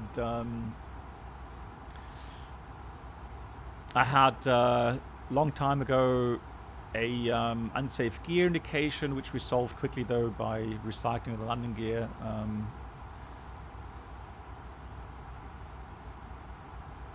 But mostly, to be honest, it's not really technical issues. We've had smaller technical issues I've had in a not too long ago in an autoland approach, so foggy weather, we had a mode degradation at fairly low altitude where we had to go around. These sort of things, I mean, I wouldn't say they're dangerous. I would just say that, yeah, interesting. Yeah, you put interesting. Yeah, they were interesting. Yeah, interesting can also be ground failures. So ground equipment failures sometimes.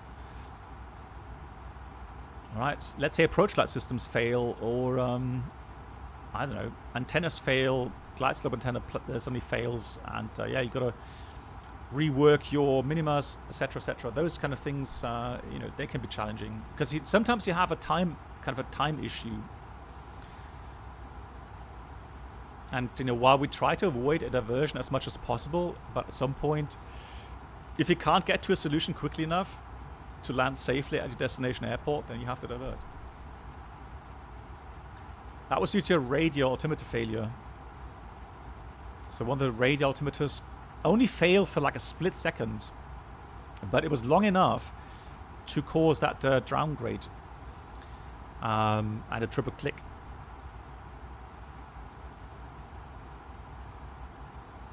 Hugh, because we're going to have an abnormal into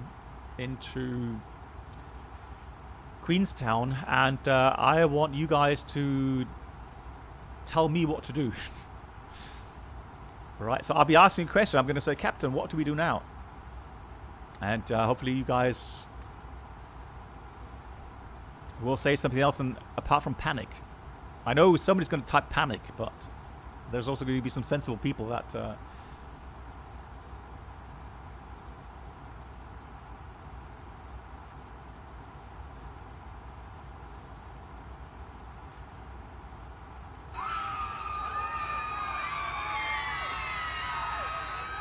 Oh, MCK, I've given you a good example how quickly you can get into trouble. Real world story. Paris, Charles de Gaulle. Evening. Yeah, right. The sun just set. Officially it was nighttime.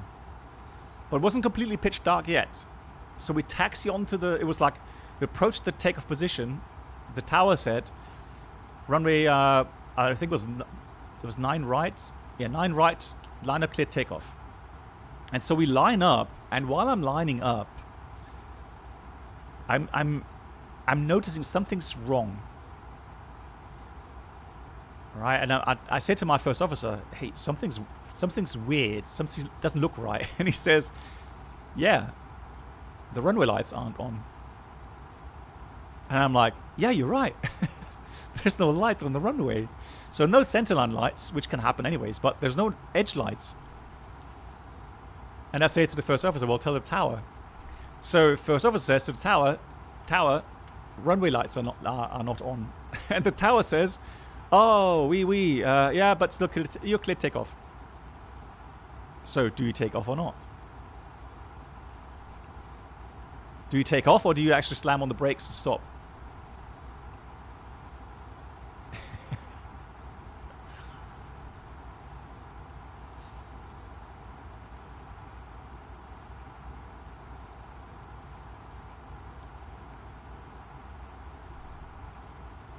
Yeah, of course you cannot take off.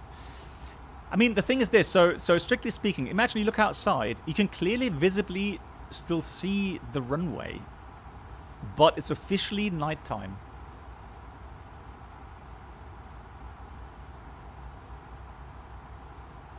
Yeah, exactly, guys. No takeoff.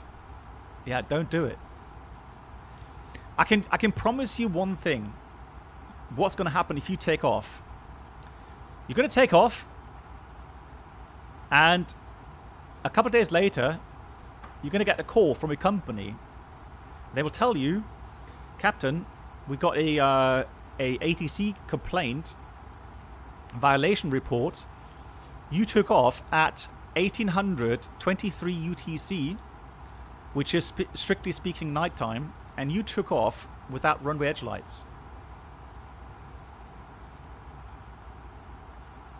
So what do you say? Yeah, I remember. Yeah, the lights were out. Well, yeah, and they have the exact takeoff time. It's logged. It wasn't me. Well, that's hard to hide. Well, yeah, you're gonna get fined, right? The tower doesn't care. He's, you know, yeah, you're gonna get fined for it. Yeah, so don't do it. Simple as that.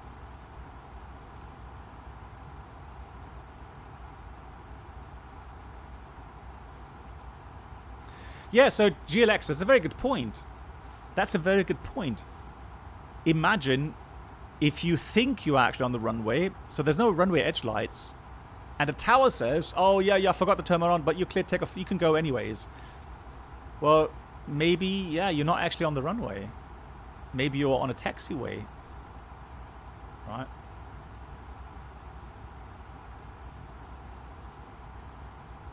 So yeah, I'm trying to get the point to you guys. There are some situations where you can really quickly go into a trap, and you're gonna have to pay for it. Caesar salad. Caesar salad.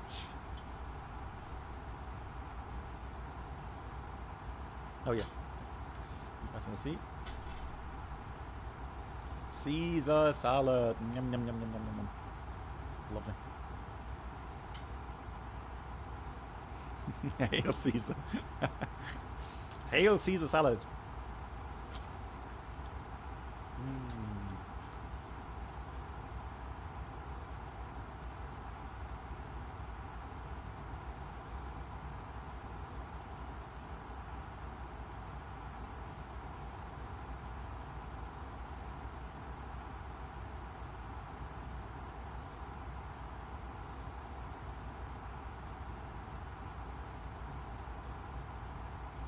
You have to, Kate? What, you eat more salad now? Yes, Caesar salad is really, really nice, yeah. Love it.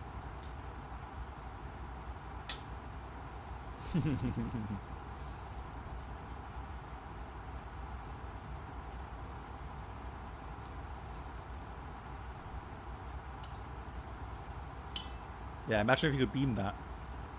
Ladies and gentlemen, take full advantage of your tax-free allowances today and make some amazing savings with our boutique range. In your in-flight brochure, you'll find details of our award-winning selection of gifts, most with massive discounts. Make the most of your opportunity to shop and save from the comfort of your seat. If you'd like to see any products... Adrian, we sometimes give special departure instructions for runway 36 center. How would you set Airbus up for intercepting an outbound radio after departure? Right, so yeah. So the thing is, so Adrian, obviously at the time, is not gonna be enough to program anything in here. So the fastest way to do this is actually go into your RatNav page, right? And what was the instruction, for example, outbound radial? Yeah. So what I would do. So what I wouldn't do is I would not go into the fix info page. So I wouldn't do a fix info. Right, so I would actually go into the RatNav page like the good old days. Whatever the name is. So let's say Sierra Papa Lima, and you are saying intercept an outbound radial from Sierra Papa Lima. Let's say it's the 255 radial outbound. You then go to your Rose VOR mode, and we're not receiving it right now. That's why it doesn't show. But yeah, you can then get the raw data information, and then fly it raw data with heading mode. Simple as that. But yeah, I can tell you that it probably puts some people into a state of like, oh my god, good old raw data flying. How is that going to happen?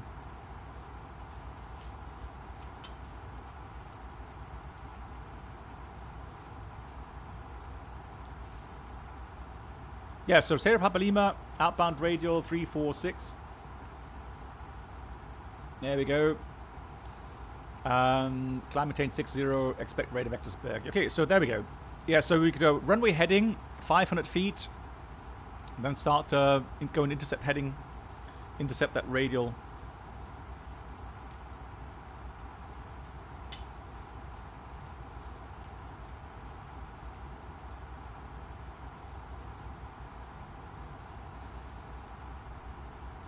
Do you have the Jefferson, Queenstown?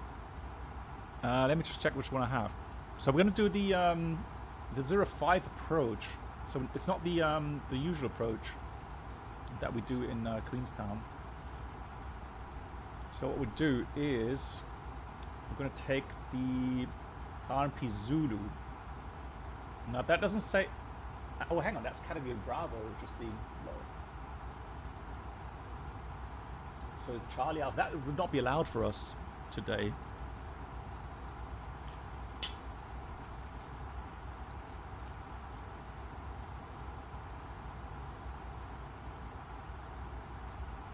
Yeah, so strictly speaking, we would have to fly this with the circling.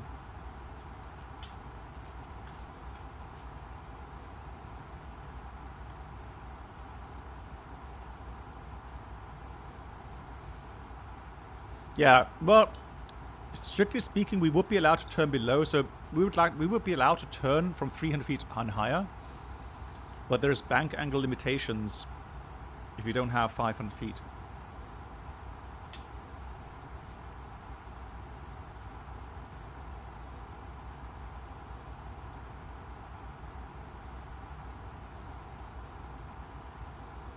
Okay, so we could do the Foxtrot approach.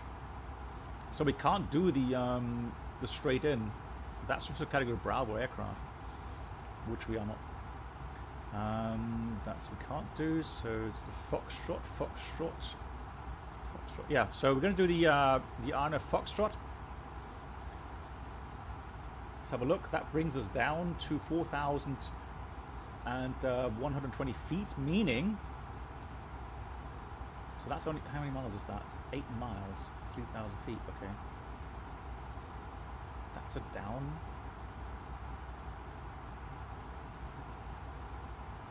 Alright, so it will bring us down to 4,120 feet, which is obviously a lot higher than the 1,100 feet elevation. So we would have to do a visual circling around. I think it's like this way around and then this way, like a figure 8 or something, isn't it?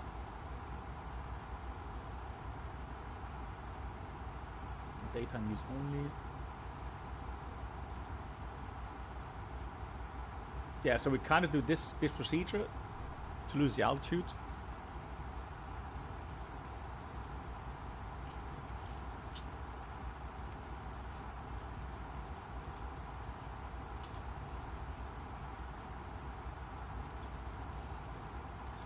Personally, I prefer Lido charts, but that's just because I work with them every day, so.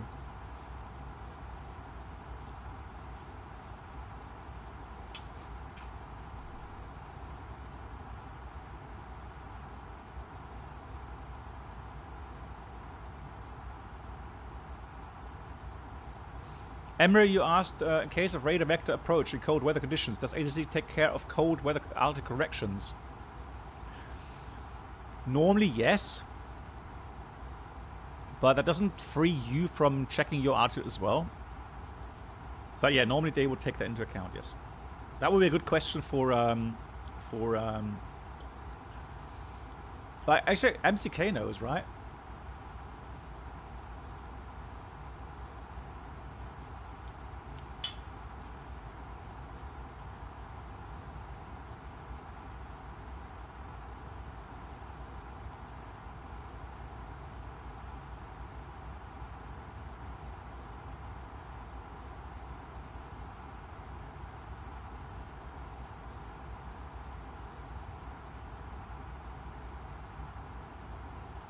Fly-by-wire for the win. Blackbox, how much do you use your manual thrust?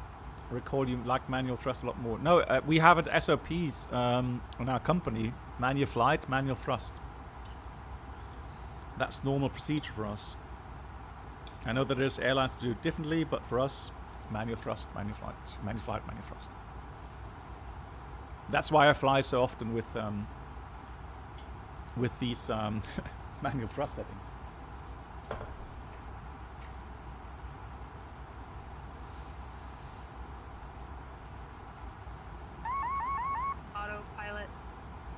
Hey, that's really kind. Thank you very... That's really kind. Fly by wire for the win.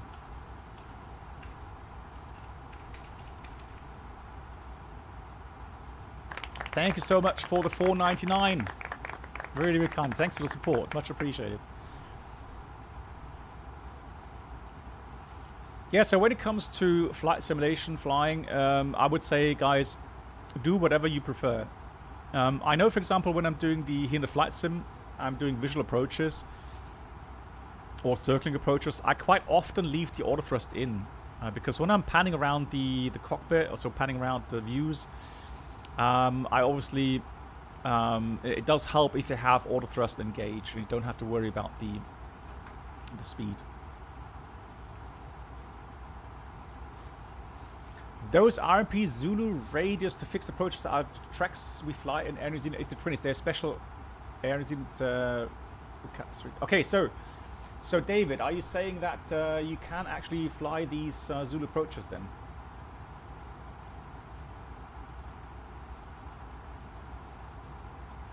So you think we can risk it? Because it does look lovely, yeah.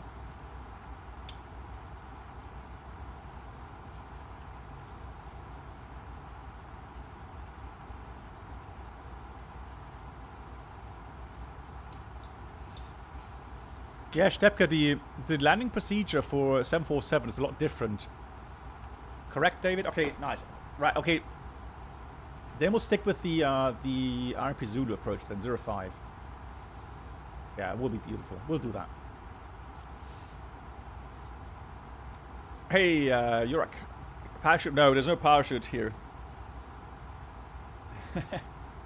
Tough luck. Yoda, wie geht's? Lecker. So question was regarding the 747 landing technique. Now, just be aware that the landing in a 747 starts at around 50 feet, not 30. So at 50 feet, you're going to have to start reducing the thrust. Why? Because the wingspan of a 747 is a lot greater than an A320, for example. So your ground effect will start earlier. So normally they say the ground effect starts at half wingspan height. So since a 747 has a larger wingspan, the ground effect will be sooner at higher altitude, at greater heights compared to small aircraft. So also you have 4 engines that are delivering a lot of thrust. All right. So the aircraft having taken off, let's say with 400 tons, will land with 250 tons. Right. So yeah, even at idle power, these engines deliver a lot of thrust still. So you need to start reducing thrust earlier. So 50 feet, that's when, if I remember correctly, the 747 pilot actually start reducing speed, the thrust to idle. Then the flare, latest, would be 30 feet that you start your flare. And I'm talking about the flare you would do in the A320 at, let's say, 20 or 10 feet. Depending on how low you normally fly the aircraft towards the ground before you do your flare. Depends on how hard you pull back on the yoke, obviously. But yeah, just make sure that you start everything a lot earlier when it comes to the 747.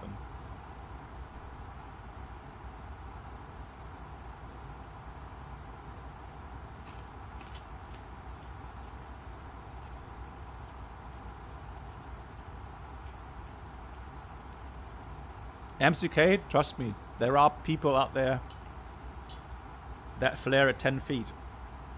Gives me a heart attack every time.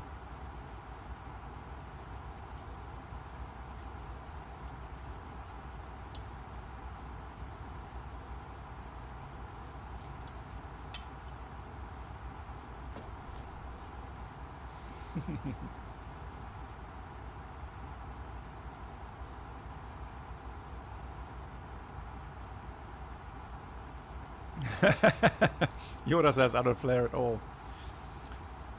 Well, Yoda, that gives you a 100% hit quote on the touchdown zone, right? GG's. Yorak, yeah, I mean, you cannot quote a certain, point like 50 feet, 40 feet, whatever, because it all depends on your criteria, on your current state at 50 feet. If you like already only doing 400 feet per minute descent rate at 50 feet, it's going to be different to when you're doing 700 feet per minute at 50 feet. So that's really where the skill of the pilot comes into play, to understand what the aircraft is doing. So what's the energy state of the aircraft? How much time do I have before I hit the ground? So how much of a flare do I have to do? So there's different techniques out there, and a lot of different ones work fine. You just have to find your own that works reliable.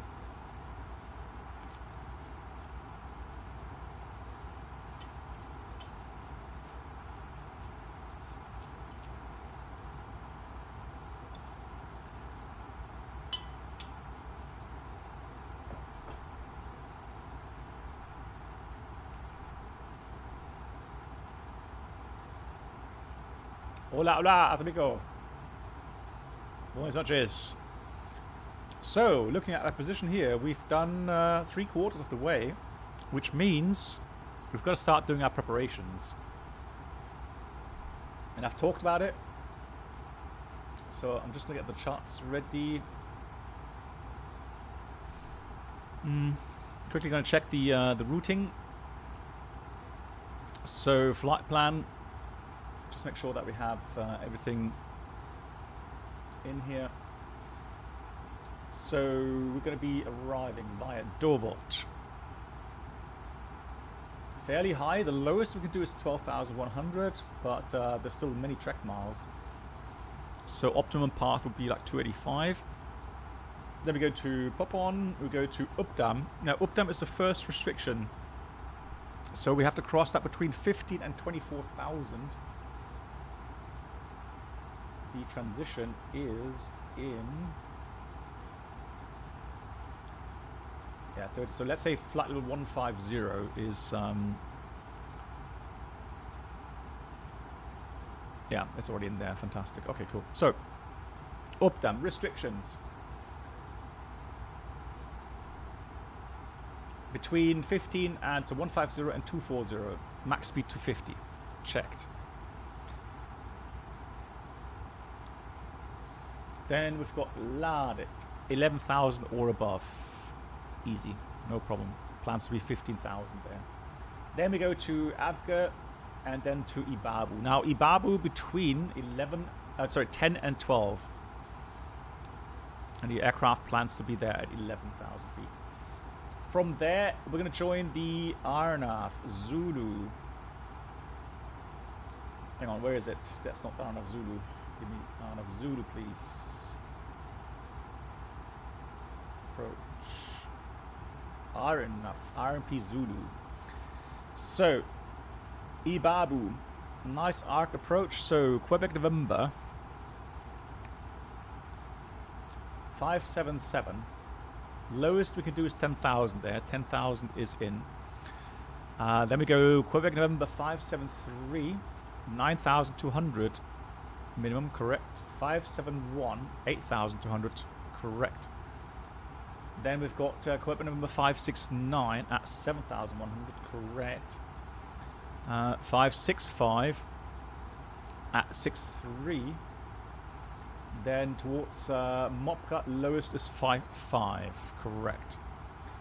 Then we've got final approach point Omubu at 3,100. That's where the final ascent path starts, down 3.2 degrees, 038 degrees inbound. And that brings us right to our minimums at 2,300 feet. And the straight in should work to make a straight in landing.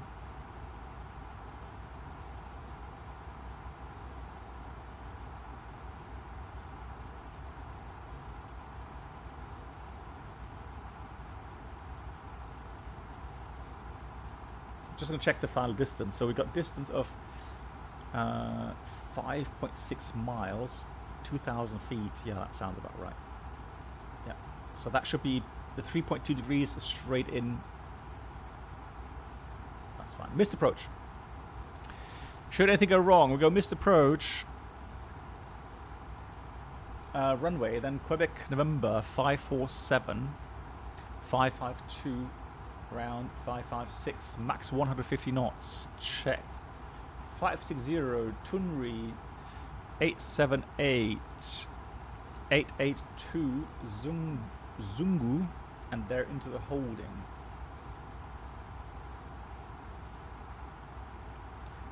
And we will climb up to a safe altitude, 10,000 feet. Yeah, 10,000 feet is what we're going to climb up. Cool.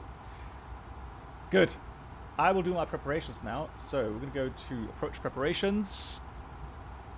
And then once I've done everything, done briefing, I'll give you the chance to answer questions. Let's go ahead and get the weather. So we're going to get weather for both airports again.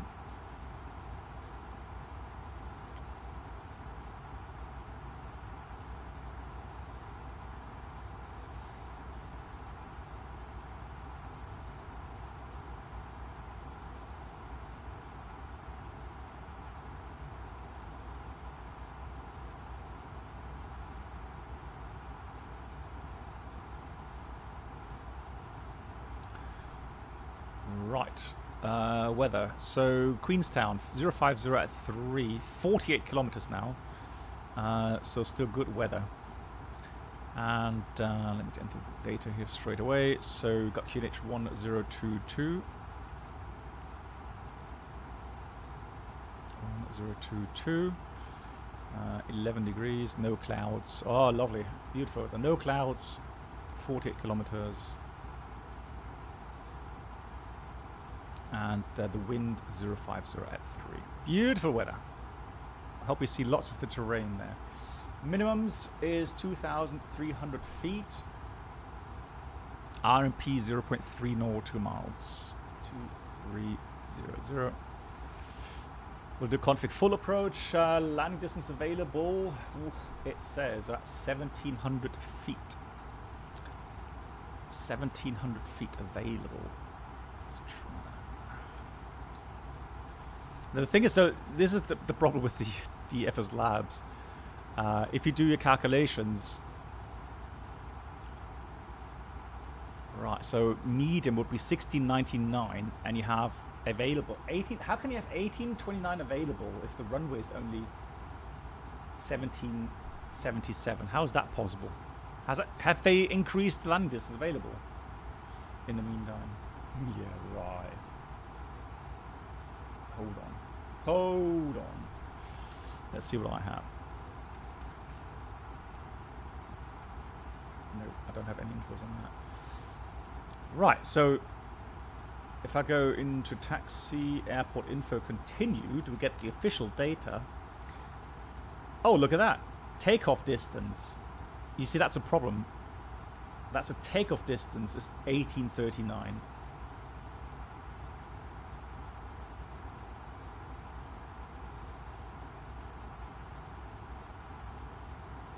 So the distance includes the runway extension, which we don't have for landing apparently.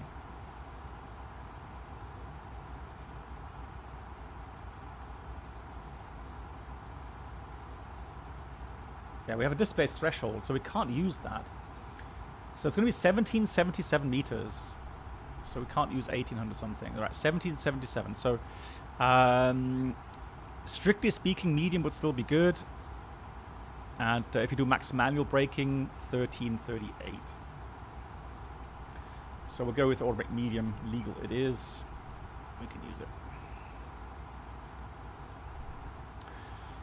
For the RATNAV, it's an RNP approach, so I don't need anything strictly speaking. The question is if we go into Queenstown just to have a DME distance. The important thing is that you don't get confused. Quebec, November.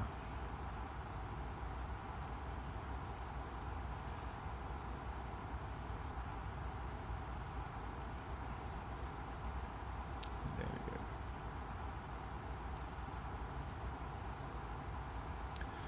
go. Alrighty. So, what else is there to say? We've talked about the landing performance. We've talked about the approach itself. Missed approach was briefed. Sector. So threats is obviously high terrain. lots of high terrain around. The MSA around the airport is 11,400, so we'll get below MSA very quickly on the approach path. So we have to make sure that we stick to the path, don't go above 0.3 nautical miles off the center. Same goes to the missed approach. Very important that we stay on the routing.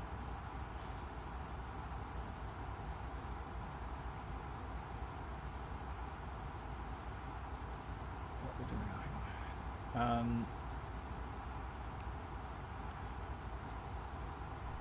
RATNAV, we set curving November on the VUR1. Oddbreak is medium. Currently GPS primary accuracy high. Later on we have to check the required left and right. One more thing to do is November Zulu Quebec November runway 05 in there. So we have a distance and threshold. Right, let's do the questions and answers. So we've got I've been having trouble going back and forth between wingtip fence and sharklets. If flare the same way I float the or smash the wingtip fence. Yeah, well, that's just the way it is. And that's where you have to brief yourself, and you need a good procedure for both. So normally what would happen is that with the sharklets, people tend to flare maybe just a tad later or decrease the thrust just a little bit earlier. But again, that all depends on your energy state. Of course, MCK.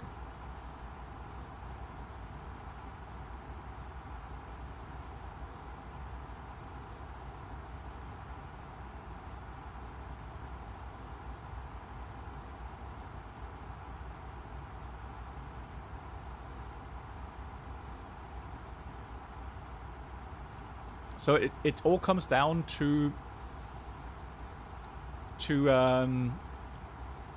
practice.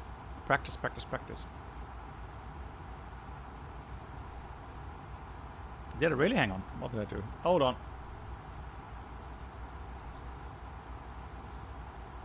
Where did I put QA? Which part?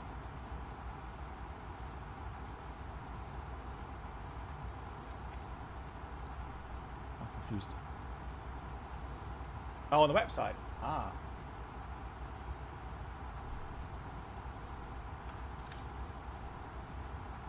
Thank you. Right, yeah, so here I have 1777 meters as well.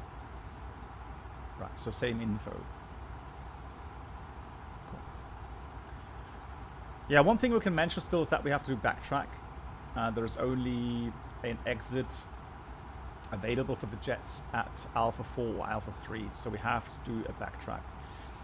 The runway width is 45 meters, so we could do a backtrack anywhere on the runway, so turn, unless it says otherwise in the info. So sometimes it would say 180-degree turn only allowed at the turn pads.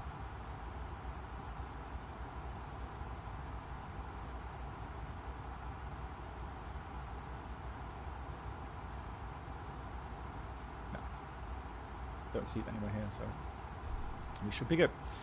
Alrighty, questions. Good evening. Hey TJ Pilot, how you doing? Good evening. Black Box. Germany is considering to get rid of some VORs in Germany to have more space for windmills. Okay, from an aviator's perspective, does that make sense, or do we? Yeah, I think it's alright, to be honest.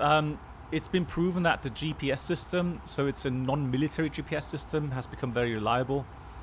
And the outages from that are so rare that I don't see an issue as long as they keep the VORs at the airports, so you have an alternative procedure apart from GPS approaches and ILS approaches. I don't see a big problem with that. It doesn't give me a headache. Will the FSLabs ever have radius fixed legs? I don't know. I don't know. Good. Let's go down to 180.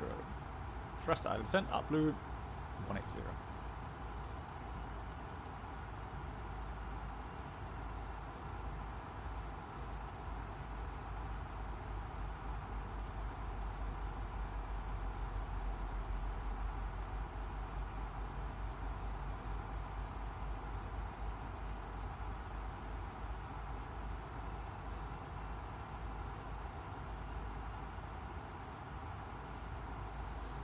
But yeah, Tony, but I mean, you know, even the VFR, so the GA aircraft these days, they have, you know, Garmin's, and they have so high quality navigation systems. They don't rely on NDBs or VORs.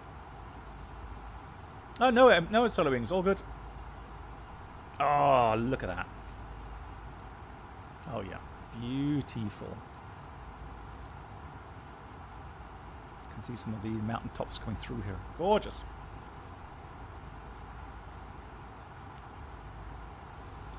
Oh yeah, so Captain, I'm you know, since I am fairly new on the A320, I'm not sure when should I configure the aircraft. So when would you put flaps 1 or flaps 2? Can you give me a tip, please?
Okay, so MZK says, maybe start the approach from Ibabu config 1 S speed.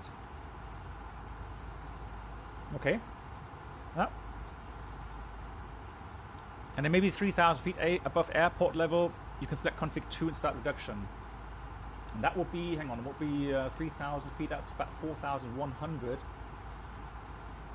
So that will be somewhere in between here. Config 2 then. Alright, yeah. Yeah, alright, I can do that. I don't fly faster than 220 knots. Philip. So flaps 1 as well, you would say that as well? So you would say flaps 1 here, or you mean further down the road here?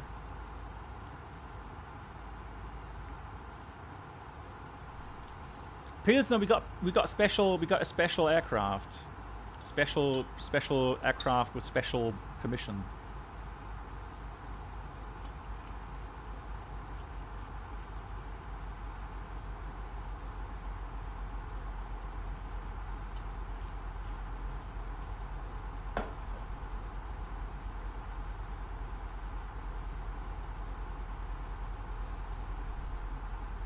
Okay, so all right, so what shall we say then? Shall we say, so we go flaps 1 initially, green dot speed here for the descent, and then somewhere here we're going to judge our descent rate, go config 2. I mean, it's 3.2 degrees for the final descent. It's not too bad, is it? So flaps 1 at Ibabu. I think a lot of people here are saying flaps 1 at Ibabu. Okay, we'll do that. Flaps 1 here, green dot speed around the corner here. And then somewhere on this leg, we're going to go config 2, or maybe even a bit later. And then, yeah, here we got 2,000 feet above the ground. So here we have to be like gear down and go config 3, etc., etc. All right, cool. Thank you. We have a final approach point. It's a non-precision approach, Swiss Tony. So there's no fix. There's just a point. Final approach point. Well, the other way around. It's actually called a. It has a. Disregard what I just said. It has a final approach point because you're gonna have your imaginative or your 3.2 degree glide, which is programmed, hit Oumubu at around 3,100 feet. It can be, depending on the outside temperature, it can be earlier or later.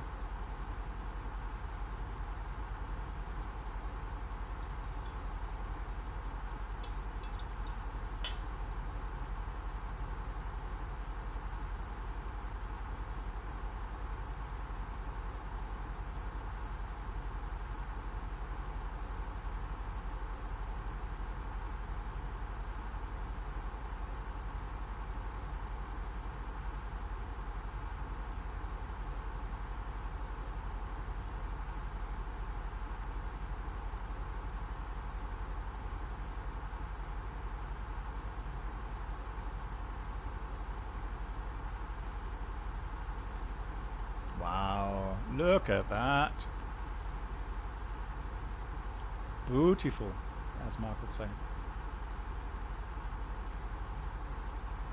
Yeah, left turn and right turn, yeah. Exactly. Nice. I'm already enjoying the approach here.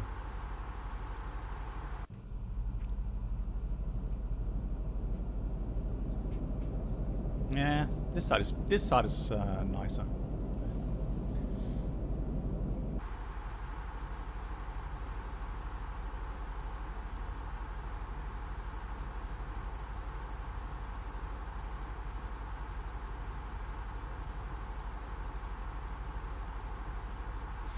Good. So I'm going to program the failure now, guys. I'm going to put you on a pause so you don't see what I'm programming, so we don't spoil it for you guys. And I hope I don't mess up the failure.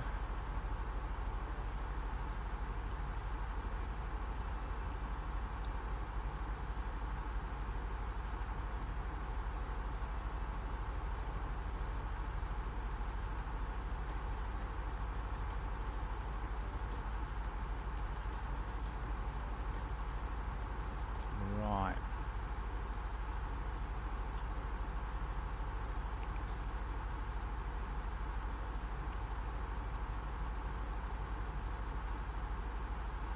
No.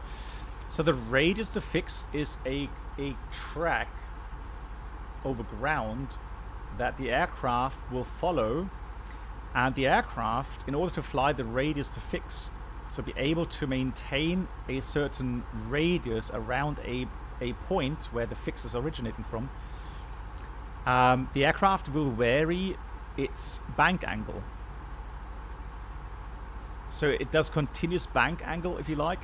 It varies that depending on the crosswind condition. And so over the ground, so the depicted track, it'll follow that accordingly. Yeah, crew rest, I searched for that as well. We can look through the notes. Obviously, that's always a good idea.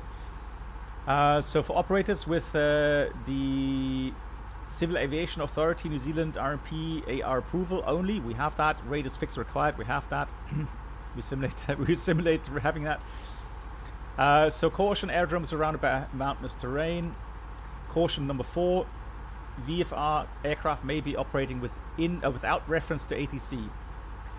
Use Queenstown QNH only.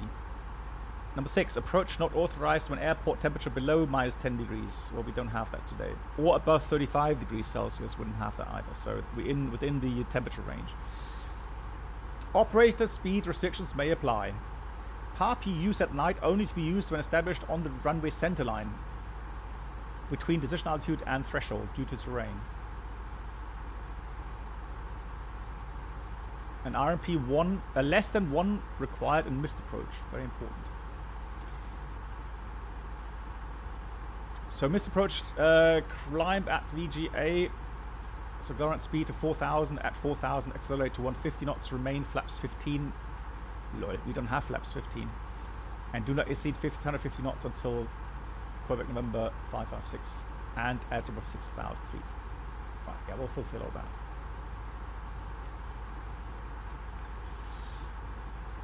Right, we are descending. Apparently we're nicely on path. The aircraft is happy, I'm happy, you're happy. What could possibly go wrong? Weather is beautiful. Perfect conditions.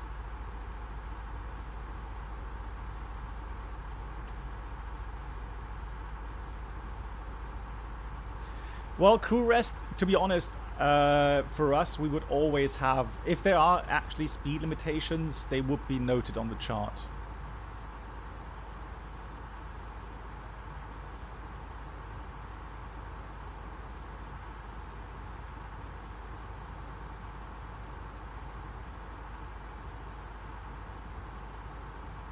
Oh, we're going to make out. Okay, let's continue down. Let's go 10,000 feet. Descent out blue. 10,000. Flight level 100. Transition is in flight level 150. Alright, let's get everybody strapped in.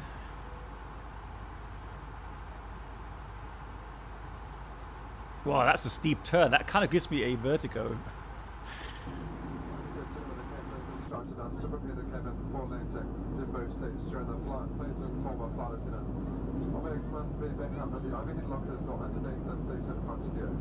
For safety of everyone on board, all large electronic devices must now be stowed. Lightweight electronic devices may continue to be used in flight or airplane mode. Please ensure your seat backs are upright, armrests lowered, window shades open, and your tray table folded away. Please check children's fingers and toes are well clear of moving parts. Beautiful. Flaps 2 corresponds to 15 degrees. Well, yeah, but I mean, it should say either flaps 2 configuration or 15. That's just remain flaps 15. It doesn't even say 15 degrees or whatever. It just remain flaps 15. That's what I'm trying to get at. It's not really specified.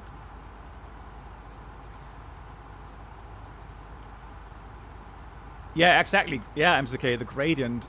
What can happen as well, if you look at clouds, and the clouds have a certain kind of angle, and you fly, and you don't have reference with the horizon, that can give you vertigos as well, really badly sometimes. I am going to dial down the terrain just a bit like this, so I can see the approach path a bit better. Approaching transition level, 62.3. I knew that I knew you were going to say that, MCK. Right, we got 3.6, and the min diversion fuel is 2.6. So we have 1 ton more than required at the moment. Good. 1022 is set. Set. Checked at 51. Checked. Temperature 8 degrees. Clouds. Icing conditions. Engine antennas on. Oh, we're out of clouds again. GG.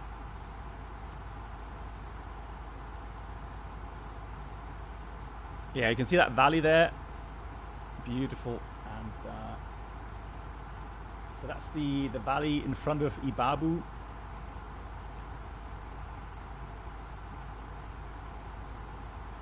And what we're going to do actually is going to go and descend now to 10,000 is fine. I'm going to put this to constraint. And what I will do though is I am going to go selected speed. I'm start going towards green dot.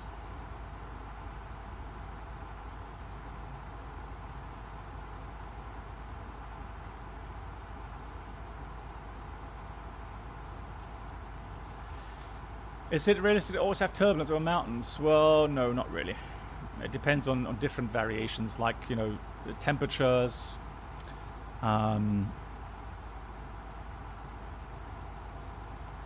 Yeah, where the wind is, if you're on lee side or the Luft side. It depends on lots of different variables. Right, shall we take speed brakes? Captain, shall I use a speed brake? 14 miles. 250 minutes. I'm a bit unsure at the moment. Oh yes, you're right, Captain. Thank you. Yeah. Engine anti is off. Thank you, Captain. Man, I wish I was that experienced like you.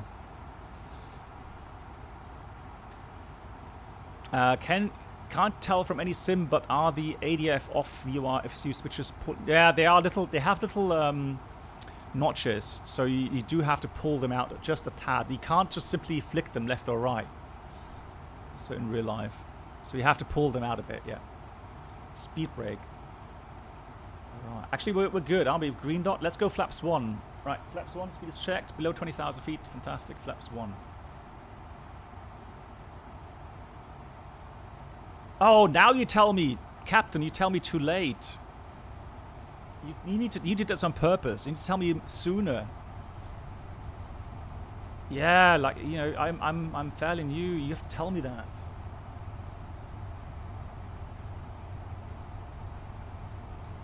Man.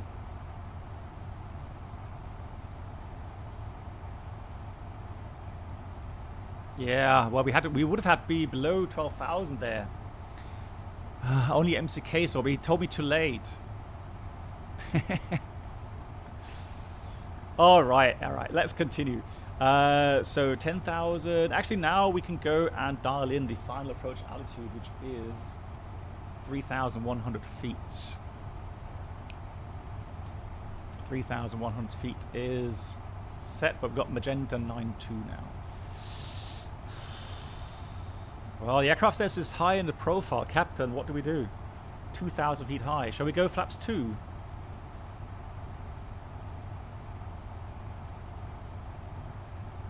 I'm so unsure. What shall I do? Yeah, but we've got speed brakes out, don't we? Gear down? Nah, we're still so far out. I think that will cost a lot of fuel. I would say maybe flaps 2. Flaps 2. All right. Here we go. Speed check. Flaps 2. So 185 knots, shall we? Oh, yeah. Okay. We got this. We got this. We got this. Emre, if ATC radar vectors at cold weather, how we will ensure safe to send that out? Well, you have to calculate these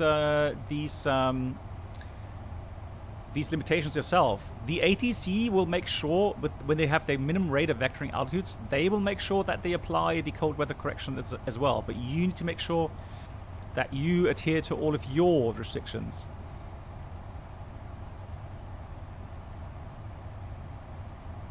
Oh, this is so fast. How are we doing? Okay, we're coming into path here. Whew. Oh, beautiful. There's, I think down there is the airport.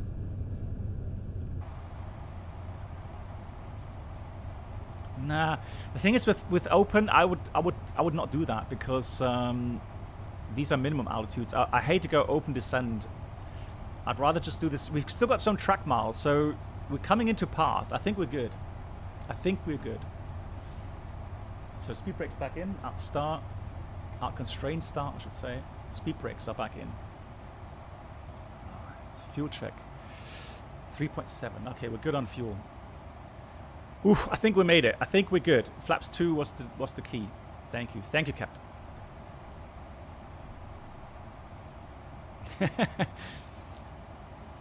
Oh, look at that. Now you can see why we have these altitude restrictions. Boy, look at these high mountains here.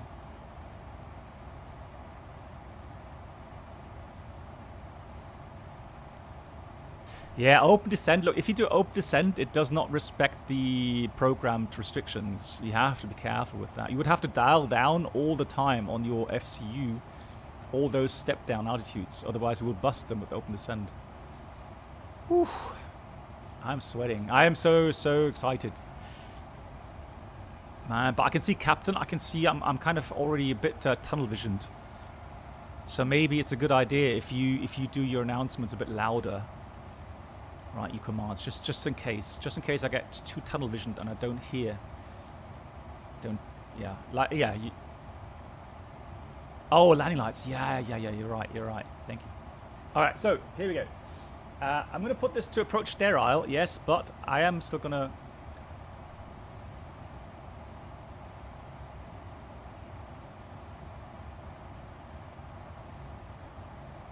Well, fly wide for the win. If you do open descent again, you would have to make sure that you dial in the alt restrictions here in the FCU. So right now what I've done is I have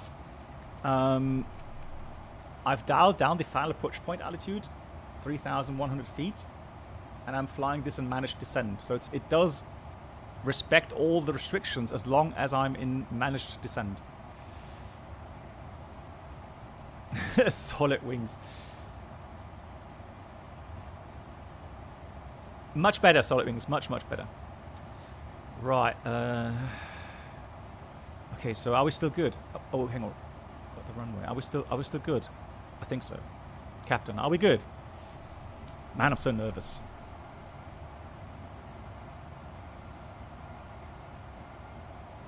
Shall we slow down?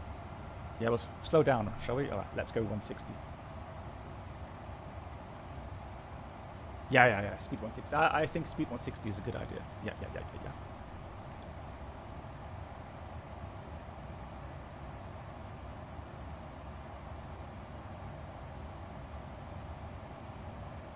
But we're getting a buff path. Is that a bad thing now?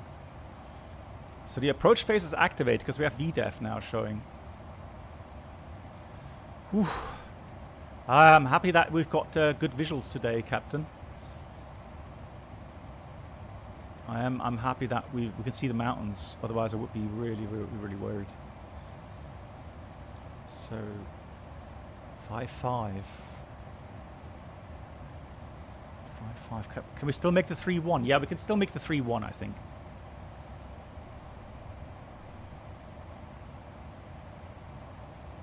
Yeah, but hang on. Shouldn't we be all right? Look, it says here we're going to meet 3,100 there. And we're still really high up. Why gear? Why? It costs so much fuel, Captain.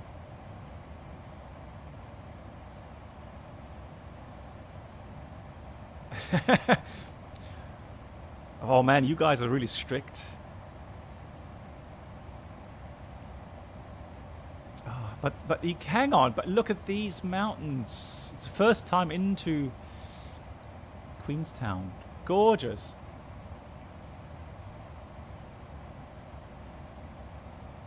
No, we're still so far. How many miles out are we? We're still. Oh, that's wrong. 0.03 lol. Look, Captain. Look what I find. Look, that is wrong. I'm such a good first officer. Right. Take some nice pictures. You guys. You guys are killing me.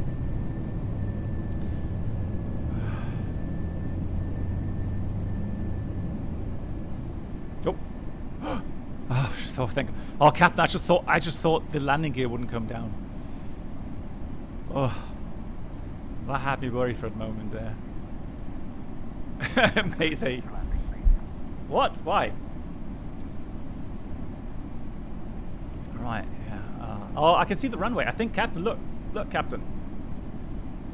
1 red, 3 white. Oh, we're good. We're good. No, we're fine. Look, we're going to get to 3,100 and then I can press the approach button. Actually, I can press the approach button now, can't I? There we go. So we've got final approach.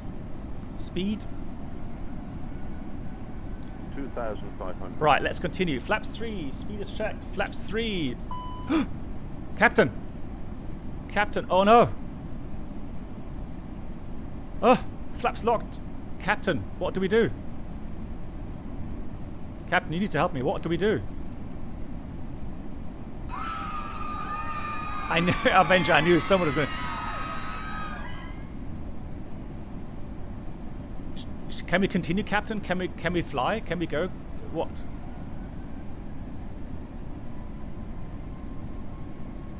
Go around. Hey, Captain Bear. Go around? Okay. Right. Go around. Flaps.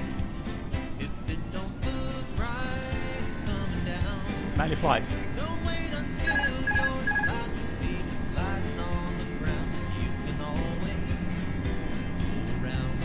Right, give me, what, 10,000? Give me open climb. Speed, 1. Positive rate. Oh, gear up. Yes, gear up.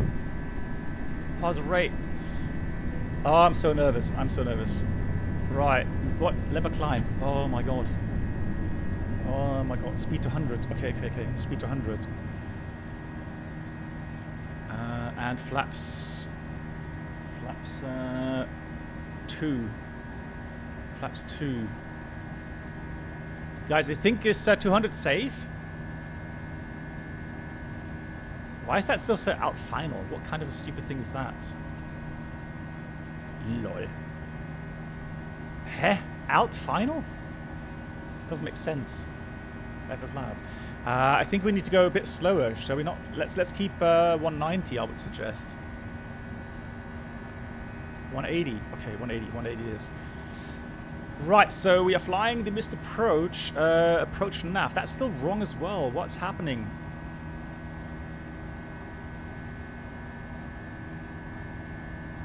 Right, nav. Let's go direct.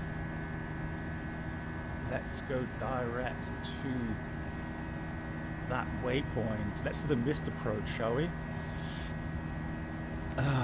Man, this is so stressful. This is so stressful. What do we do now?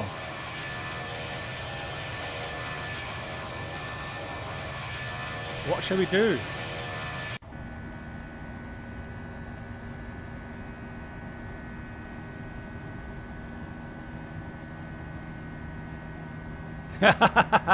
Alt F4.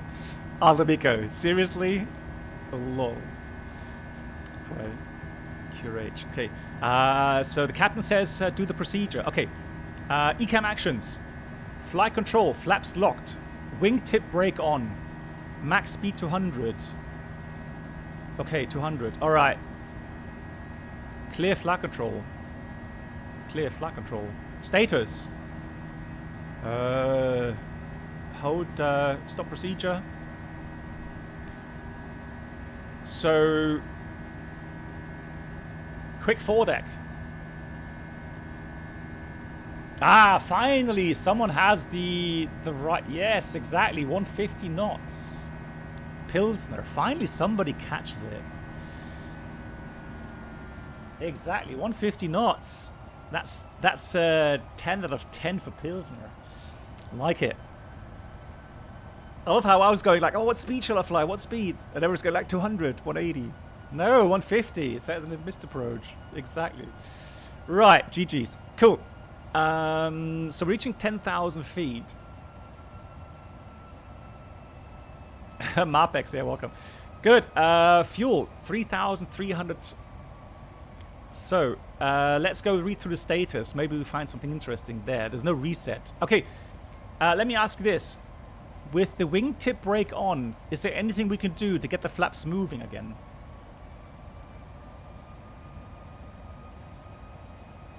No, we don't need flaps 3. No, flaps 2 is fine until F speed. That's fine.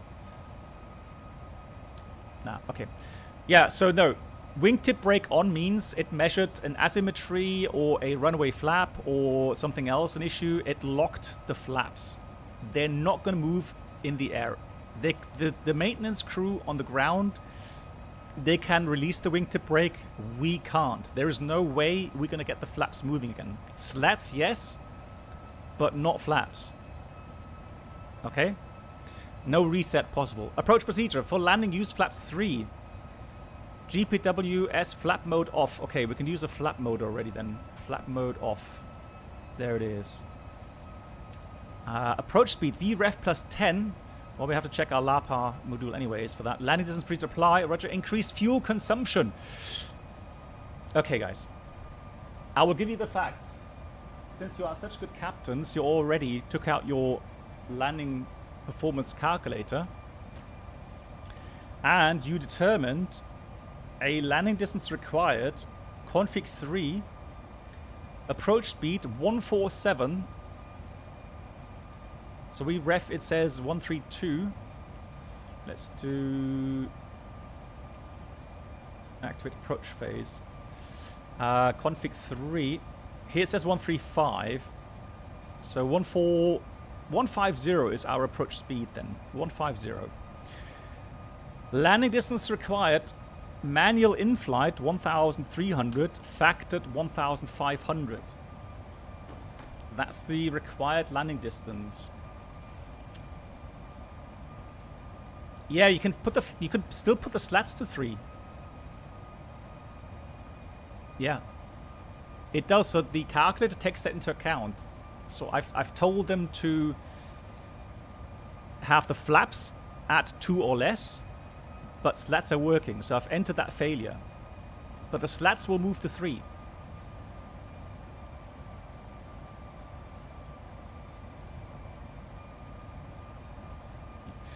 Okay, guys, we have 3.1, 3.2 tons. 2.6 is the minimum for the version.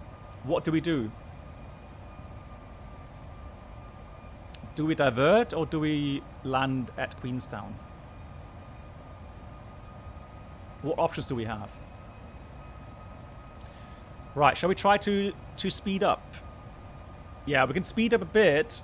However, be aware that the VFEs are going to be wrong, because it's always referencing to the current selected flaps. So it will say speed limit is 200 knots, even if we retract the flaps, the slats, sorry. If we go slats 0, it still has 200 knots. Factored 1500 feet. Okay, fuel flow. If we go with the fuel flow, the current fuel flow is about 2,600 kilograms per hour. Distance to Christchurch is, straight distance is 190 miles. We're doing 200 ground speed. That's going to take an hour. Round about an hour. We can increase speed maybe a bit to 190. Let's try 190, shall we? See what the fuel flow is.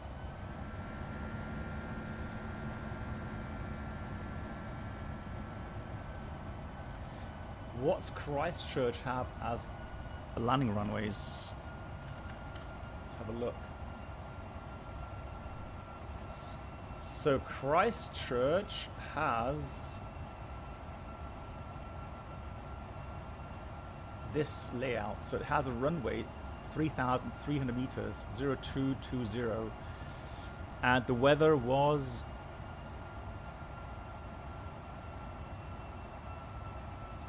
has, yeah, Pill's, I'll get to your point in a minute. The weather there was 04010, overcast 1600, but they have an ILS approach there, I think.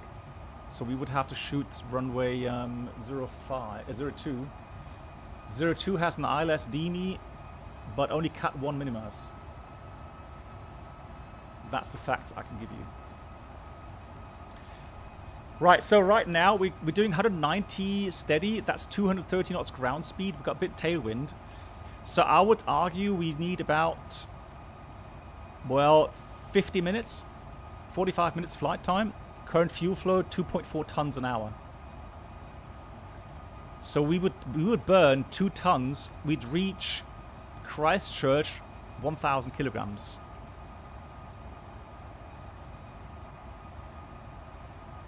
So you call, guys. What shall we do? Stay or go?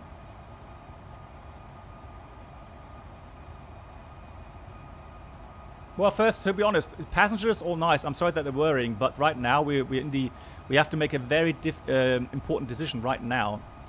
It's a bit time critical. So passengers, sorry, you're gonna have to wait. No, Delta November is too bad weather, Smart Pirate. So the only open airports is Queenstown or Christchurch. There's no other options.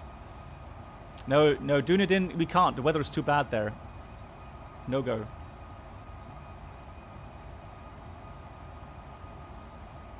These are your 2 options. What do we do? 1,500 is, the in-flight is 1,250 and the factored is 1,500 meters.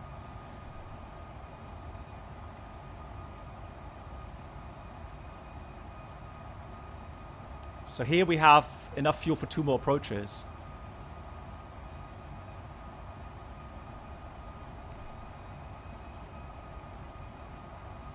Right, we're going to get radar vectors right-hand turn. Min safe altitude right now is 11.4. So we're going to climb up to 12,000 feet. Speed, vertical speed, out blue 12,000.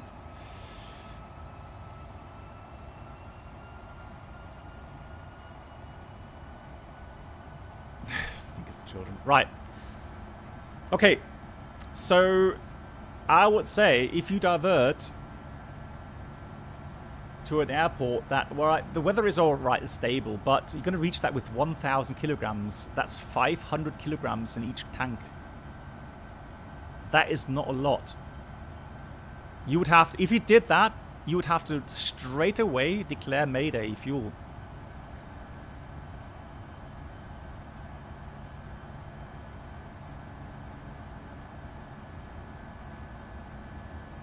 Yeah, I think Philip, yeah, I think you agree as well. Maintenance is definitely...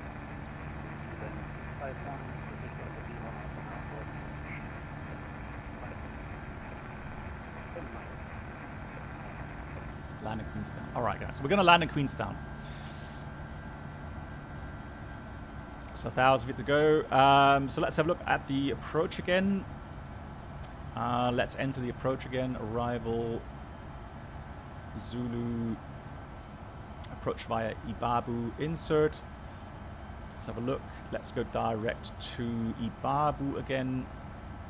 There we go. And we'll start the approach again from there.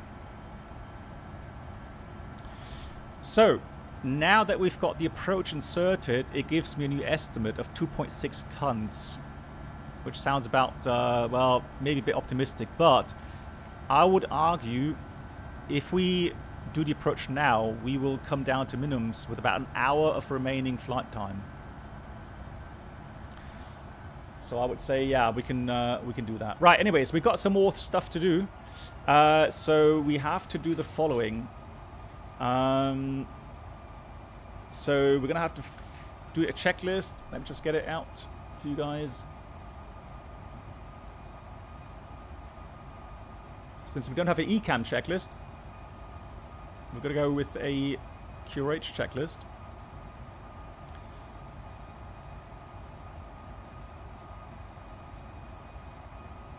So,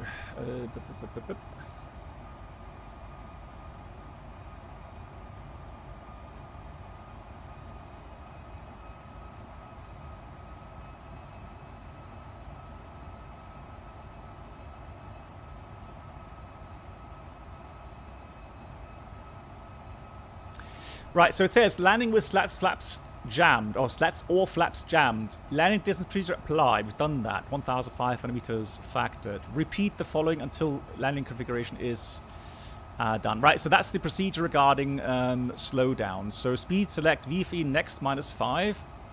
Select flaps lever 1 step down. Notes, overspeed alert, and VLS displayed on applied flap display are computed according to the actual flap position. So these speeds are actual flap position indications, while the VFE and the VFN next are according to the flap lever position. And if not displayed, you can use placket speeds in the QRH. Good. In cases, disconnect. So whenever you have VFE issues to get to your next flap setting, you can use auto thrust off and then go down 5 knots below VFE and then go with the next flap setting. Good. So when in landing configuration for us is going to be 3 for the slats and 2 for the flaps. That's the configuration. The maximum speed we are allowed to do in that configuration is so slats between 1 and equals less 3, and the flaps 1 smaller or equal 2. So the max speed will be 200 knots we can do in 3-2. Right, so in case of a flaps fault for circuit, maintain slats flap configuration and recommended speed, max speed -10, so 190 knots will be for a circuit. Alright. Good. That's that. Anything else we can do?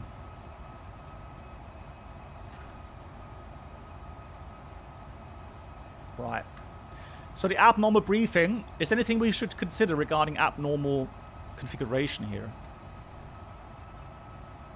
I'm going to clear the status, eConnect is completed. Yeah, so we talked about missed approach. In case of missed approach, if anything goes wrong,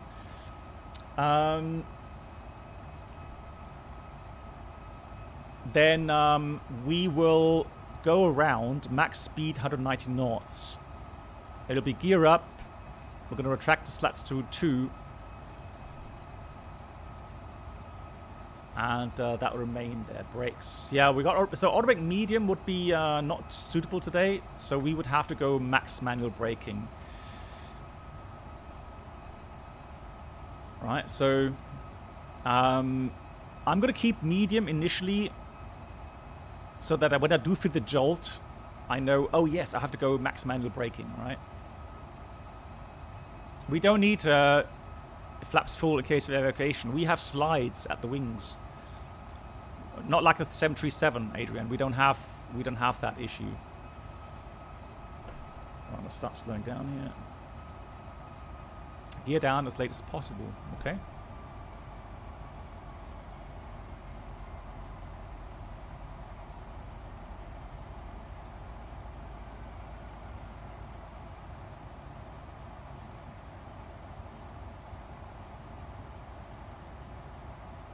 Don't worry, no, all good, no good. Now, just, you know, that's the idea about, you know, interacting here.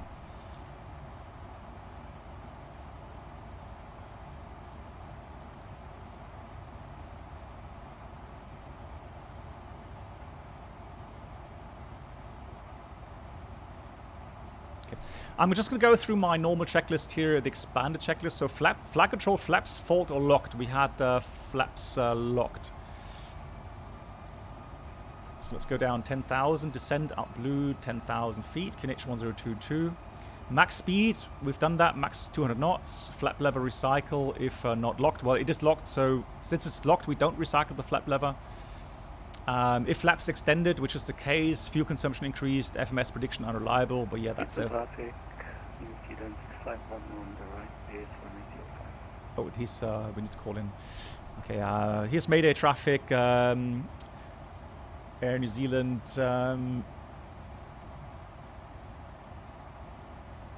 73 Delta, sorry, Air New Zealand 73 Delta is in the RMP Zulu approach, runway 05, and we're currently about 18 miles out. That's correct.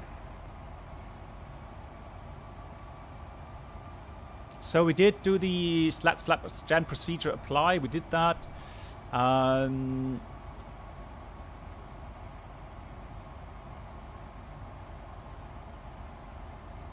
Looking at the different variants, anything else we need to consider?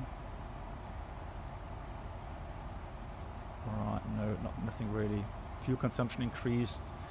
FMS prediction unreliable. Right, approach procedure for flaps, use flaps 3.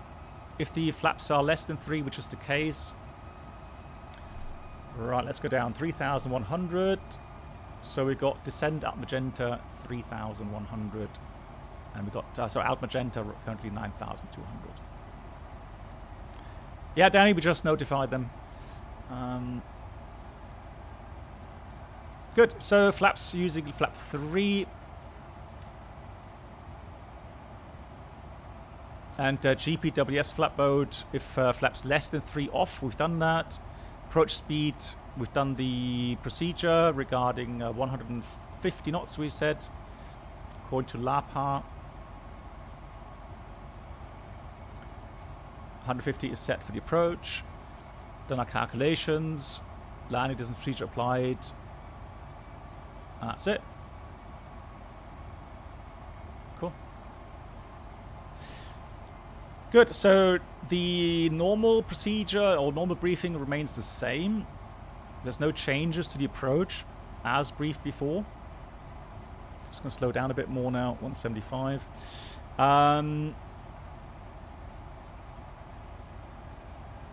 Then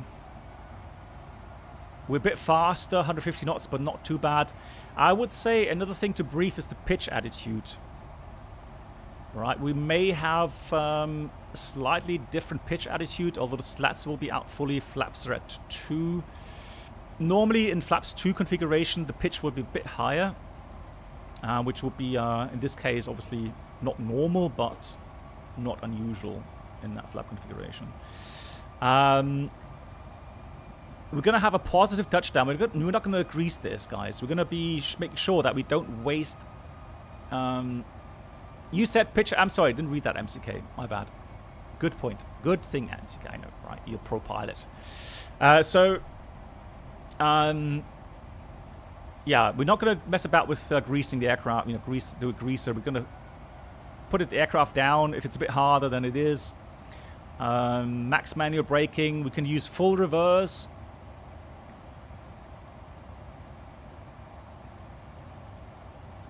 So there's all spoilers available. We've got normal brakes working.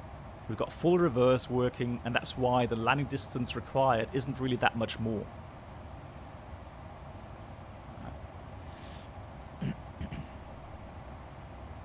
The issue will be in case of missed approach. So go around flaps. Going to track the flaps by 1 step. So just the slats go in 1 step. Read the modes. Positive climb. Gear up. And then we climb up to 10,000 feet again. The captain should take over control. You're right. You are absolutely right. You are correct, sir.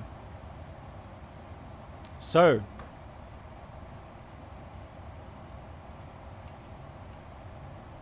Let's make sure we have a right attitude here. Is that good? That looks alright, doesn't it? Hang on. There we go. Captain says... I have control. There we go. I allowed to touchdown a bit before touchdown zone. No, you're not supposed to do that. You're not supposed to... I know we're trying to get at. I know you go below the glide slope to touchdown earlier. No, you're not supposed to do that. All the calculations that you've done regarding landing distance requirements are all at 50 feet height with the threshold. Touchdown at the 1,000-foot marker. So...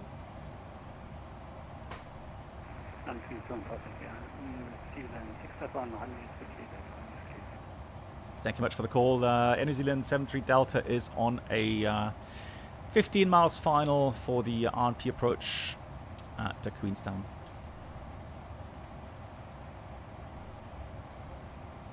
Fuel check 2,500. So like we said, we're going to have about an hour remaining time. Well, yes, MCK, you can add speed increments. So you could add 5 knots, you can add 10 knots, and the LAPA module will work out the requirements, yeah. But you shouldn't do that. So it does, if you enter the failure, if it's hydraulic failure, so any failure that changes the configuration of the aircraft and changes then the approach speed, it will do that for you. So what you're not supposed to do, you're not supposed to take these speeds for the approach. You should take the ones that LAPA gives you. Yeah, exactly.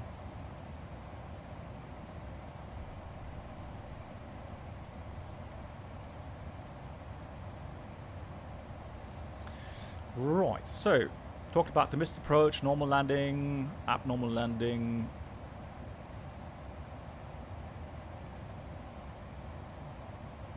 Yeah, the only thing I would do, actually, is if I've reached 10,000 feet, which is going to be somewhere... Oh, yeah, 150 knots, guys. Right, in a turn. Remember that. But when we reach 10,000 feet, we're going to get radar vectors again to start another approach. Alrighty.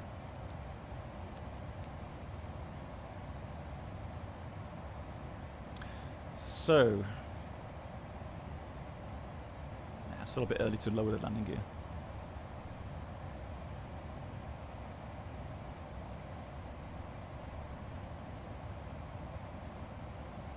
You did? Excellent. GG. Yeah, he is, isn't he? Oh, he's always on point. He's always on point.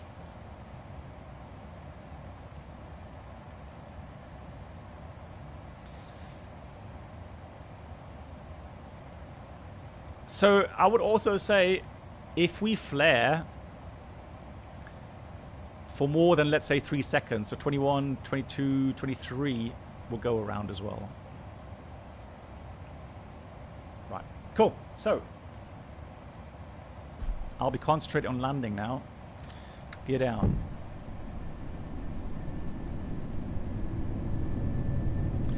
So just to get my point across, because people saying, hey, how can you have flaps 3? No, it's a setting for both.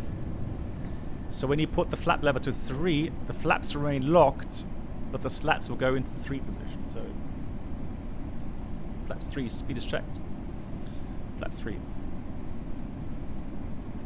Right, they are, of course, they are in the 3 position now. If you put full, so if you went config full, they would go actually into the full position there. So that's why you have these settings. So we're already at the approach speed 150. And we're doing the approach mode now. Approach.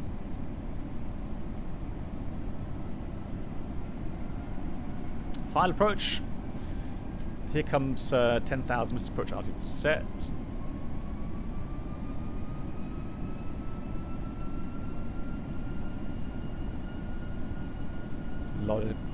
Love how it does a level off first of all, then it dives down again. Are you kidding me?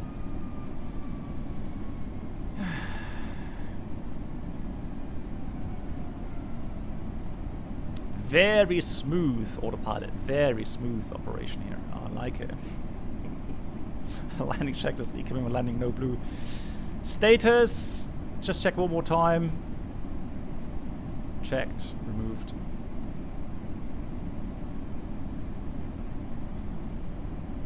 How many miles do we have? 3.7. Yeah, 1 red, 3 white. Just continue with the autopilot for now. 100 above. That was not the balloon, no. Manual flight. Minimum. Continue. Flight directors off, bird on.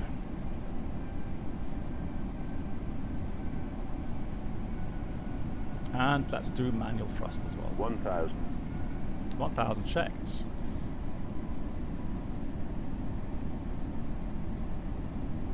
So we are on path. 2 red, 2 white. And Queenstown traffic again is in 73 deltas on a 2-mile final in Queenstown.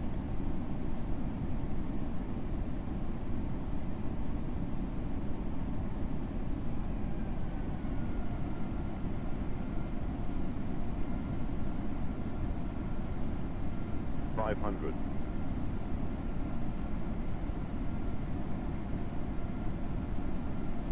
$400. Is it me? That runway does not look like 45 meters wide. I don't know why, but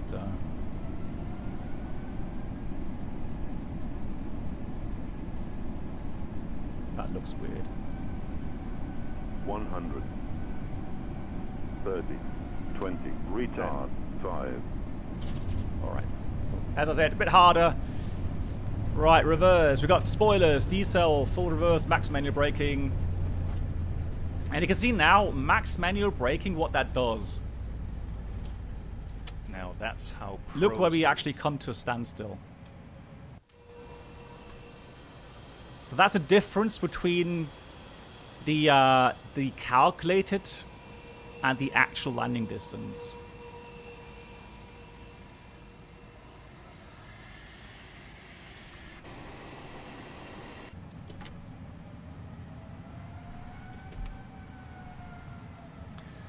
Well, I tell you what, I mean, if you do max manual braking, I'm not joking,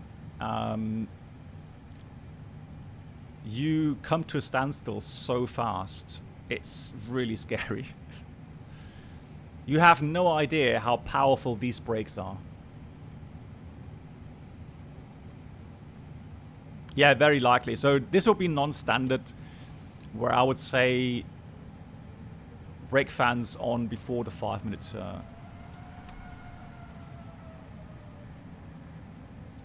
Oops, that's the one there. Right, so wheels.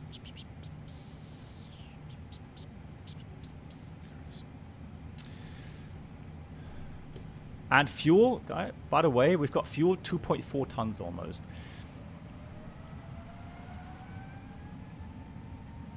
So, interesting decision making, isn't it?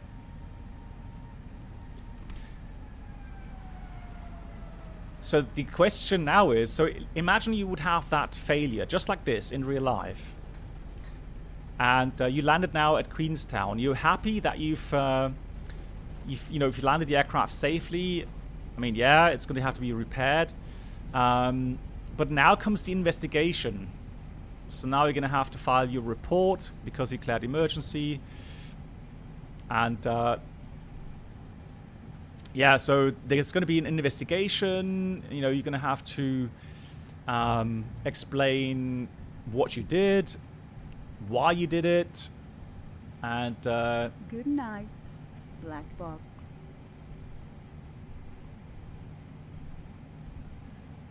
And Queenstown traffic, New Zealand 73 Delta has runway vacated.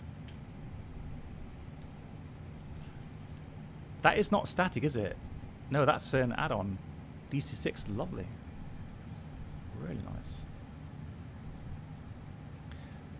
Well, no, to be honest, I've had some abnormals where you would think definitely Aviation Herald would cover it, but no, they don't hear everything. So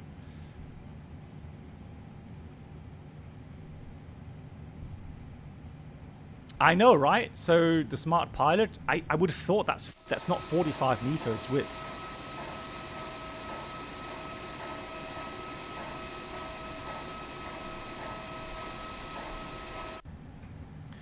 Park run, right, so that's good. That.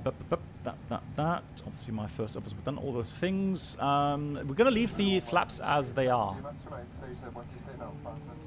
So we would not touch the flap lever anymore.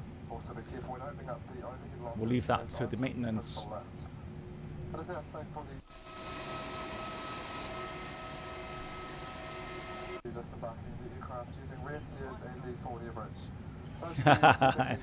MCK, yeah, if the app is working stable at some point again, then yeah, definitely. Right, APU is available, lead on. Electronic devices must not be used when crossing the tarmac. If you have finished with your newspapers or magazines, please take these with you and place them. No, so Stepke, the idea was not really to make it perfect, you know, use of checklists, etc., etc. That would, if you did that in real world as a you know, refresher or something, the check captain would want to see a lot of other things as well. So I've left out a couple of things that would normally be done in real life. But I think the idea is more how dynamic a situation can get, where you kind of focused on landing the aircraft, and then suddenly, you know, suddenly things go wrong, and you have maybe not so experienced first officer who starts to be really lost in space a bit, and you know, starts to worry, and things get very dynamic. So the idea is, of course, fly the aircraft, and you can see how quickly you can miss things like the speed restriction.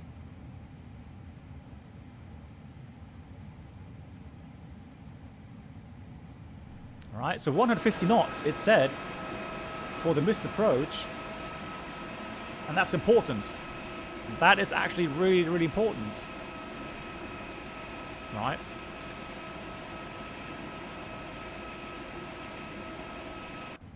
$150 knots. Fly the aircraft. Right. Initially, there's no fire or anything. There's no time restriction that you have to start immediately on the checklist. So yeah, fly the aircraft. Do your procedure. Fly, aviate, navigate, communicate. Tell ATC what you're doing. And then once you are at safe altitude, and you have the autopilot engaged, if you can, then start doing the procedures. And you know, you need to get going at some point, obviously, because well, we do have a bit of a time issue. All right. So troubleshooting, yeah, you know, is there anything you can improve the situation? Reset procedure, but no, wingtip brake means it's locked. Right, you can't move those in flight anymore. I'm going to give you a little bit of theory as well. Hold on. Regarding the... Let me have a look. Because we did have a workshop file on that. Ladies and gentlemen, your portable electronic devices must not be used until you are inside the airport. When disembarking, please take care and hold on to the handrail while walking down the stairs. Please ensure that you supervise your children, and for your own safety, do not walk underneath the wing.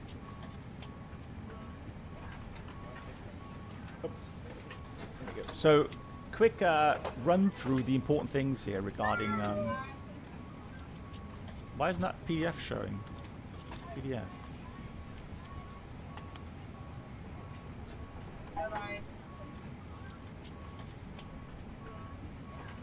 There we go. Right, so we have 5 slats each side, and then we've got 2 inner flaps and 2 outer flaps on each wing. So how are they powered? They are powered not electrically but hydraulically. So you have the green hydraulic supply for normal supply, and then you have a backup hydraulic supply, the blue system for the slats, and the yellow system for the flaps.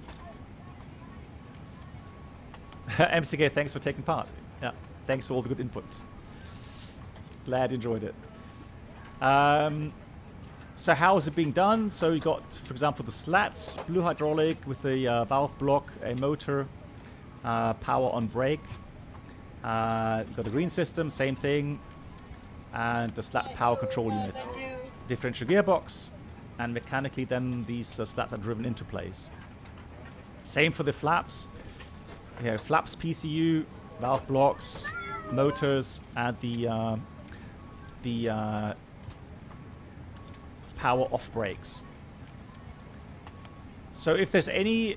Oh yeah, and also you have sensors at the slats and the flaps, and if there's anything like, you know, different moving speeds, so you get an asymmetry, they stop. So the power and brakes will activate, and they will stop the movement of the flaps or the slats. Right.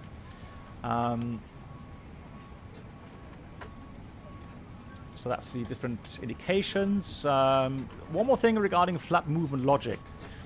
So when you have a calibrated airspeed of less than 100 knots, or less than equal 100 knots, the flaps, if you put the flap lever to 1, the flaps and the slats come out, so to position 1. If you have a calibrated airspeed of more than 100 knots, so in flight, for example, only the slats come out, not the flaps.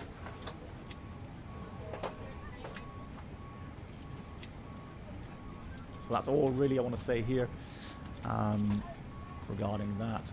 The only difficulty in the A320 series regarding flaps or slats abnormal is that you have different checklists. So you have a part checklist here, which only takes care of the actual failure system. So either, you know, wingtip brake on, or flap system 1 or 2 fault, for example. But that's not a long procedure. But that doesn't mean you have, you know, you have nothing to do. So once that is finished, you have some QRH checklists to go through. And that's always then the problem, trying to get into the correct checklist so that you don't waste time and read a checklist that you've already gone through, for example, or you even miss a checklist. Konter Sirk, mach's gut, vielen Dank. Yeah, we're going to go into a small break, and then we'll go into the X-Plane 11, and we're going to fly the FlyJSim Q400 from Tenerife South to La Palma. La Palma, in case you haven't heard, has a slightly decreased elevation. Apparently an A321 did a really hard landing a couple months back. But that's only hearsay, right? So we'll revisit the airport. And of course La Palma, we've all seen it in the news regarding the volcano. So we'll have a look at that airport. All right, cool. See you in a few minutes, guys. Thank you so much, my dear moderators, as always. Good night. Good night to those that are leaving. Good night. And yeah, hopefully a couple of you will come back for the Q400 flight.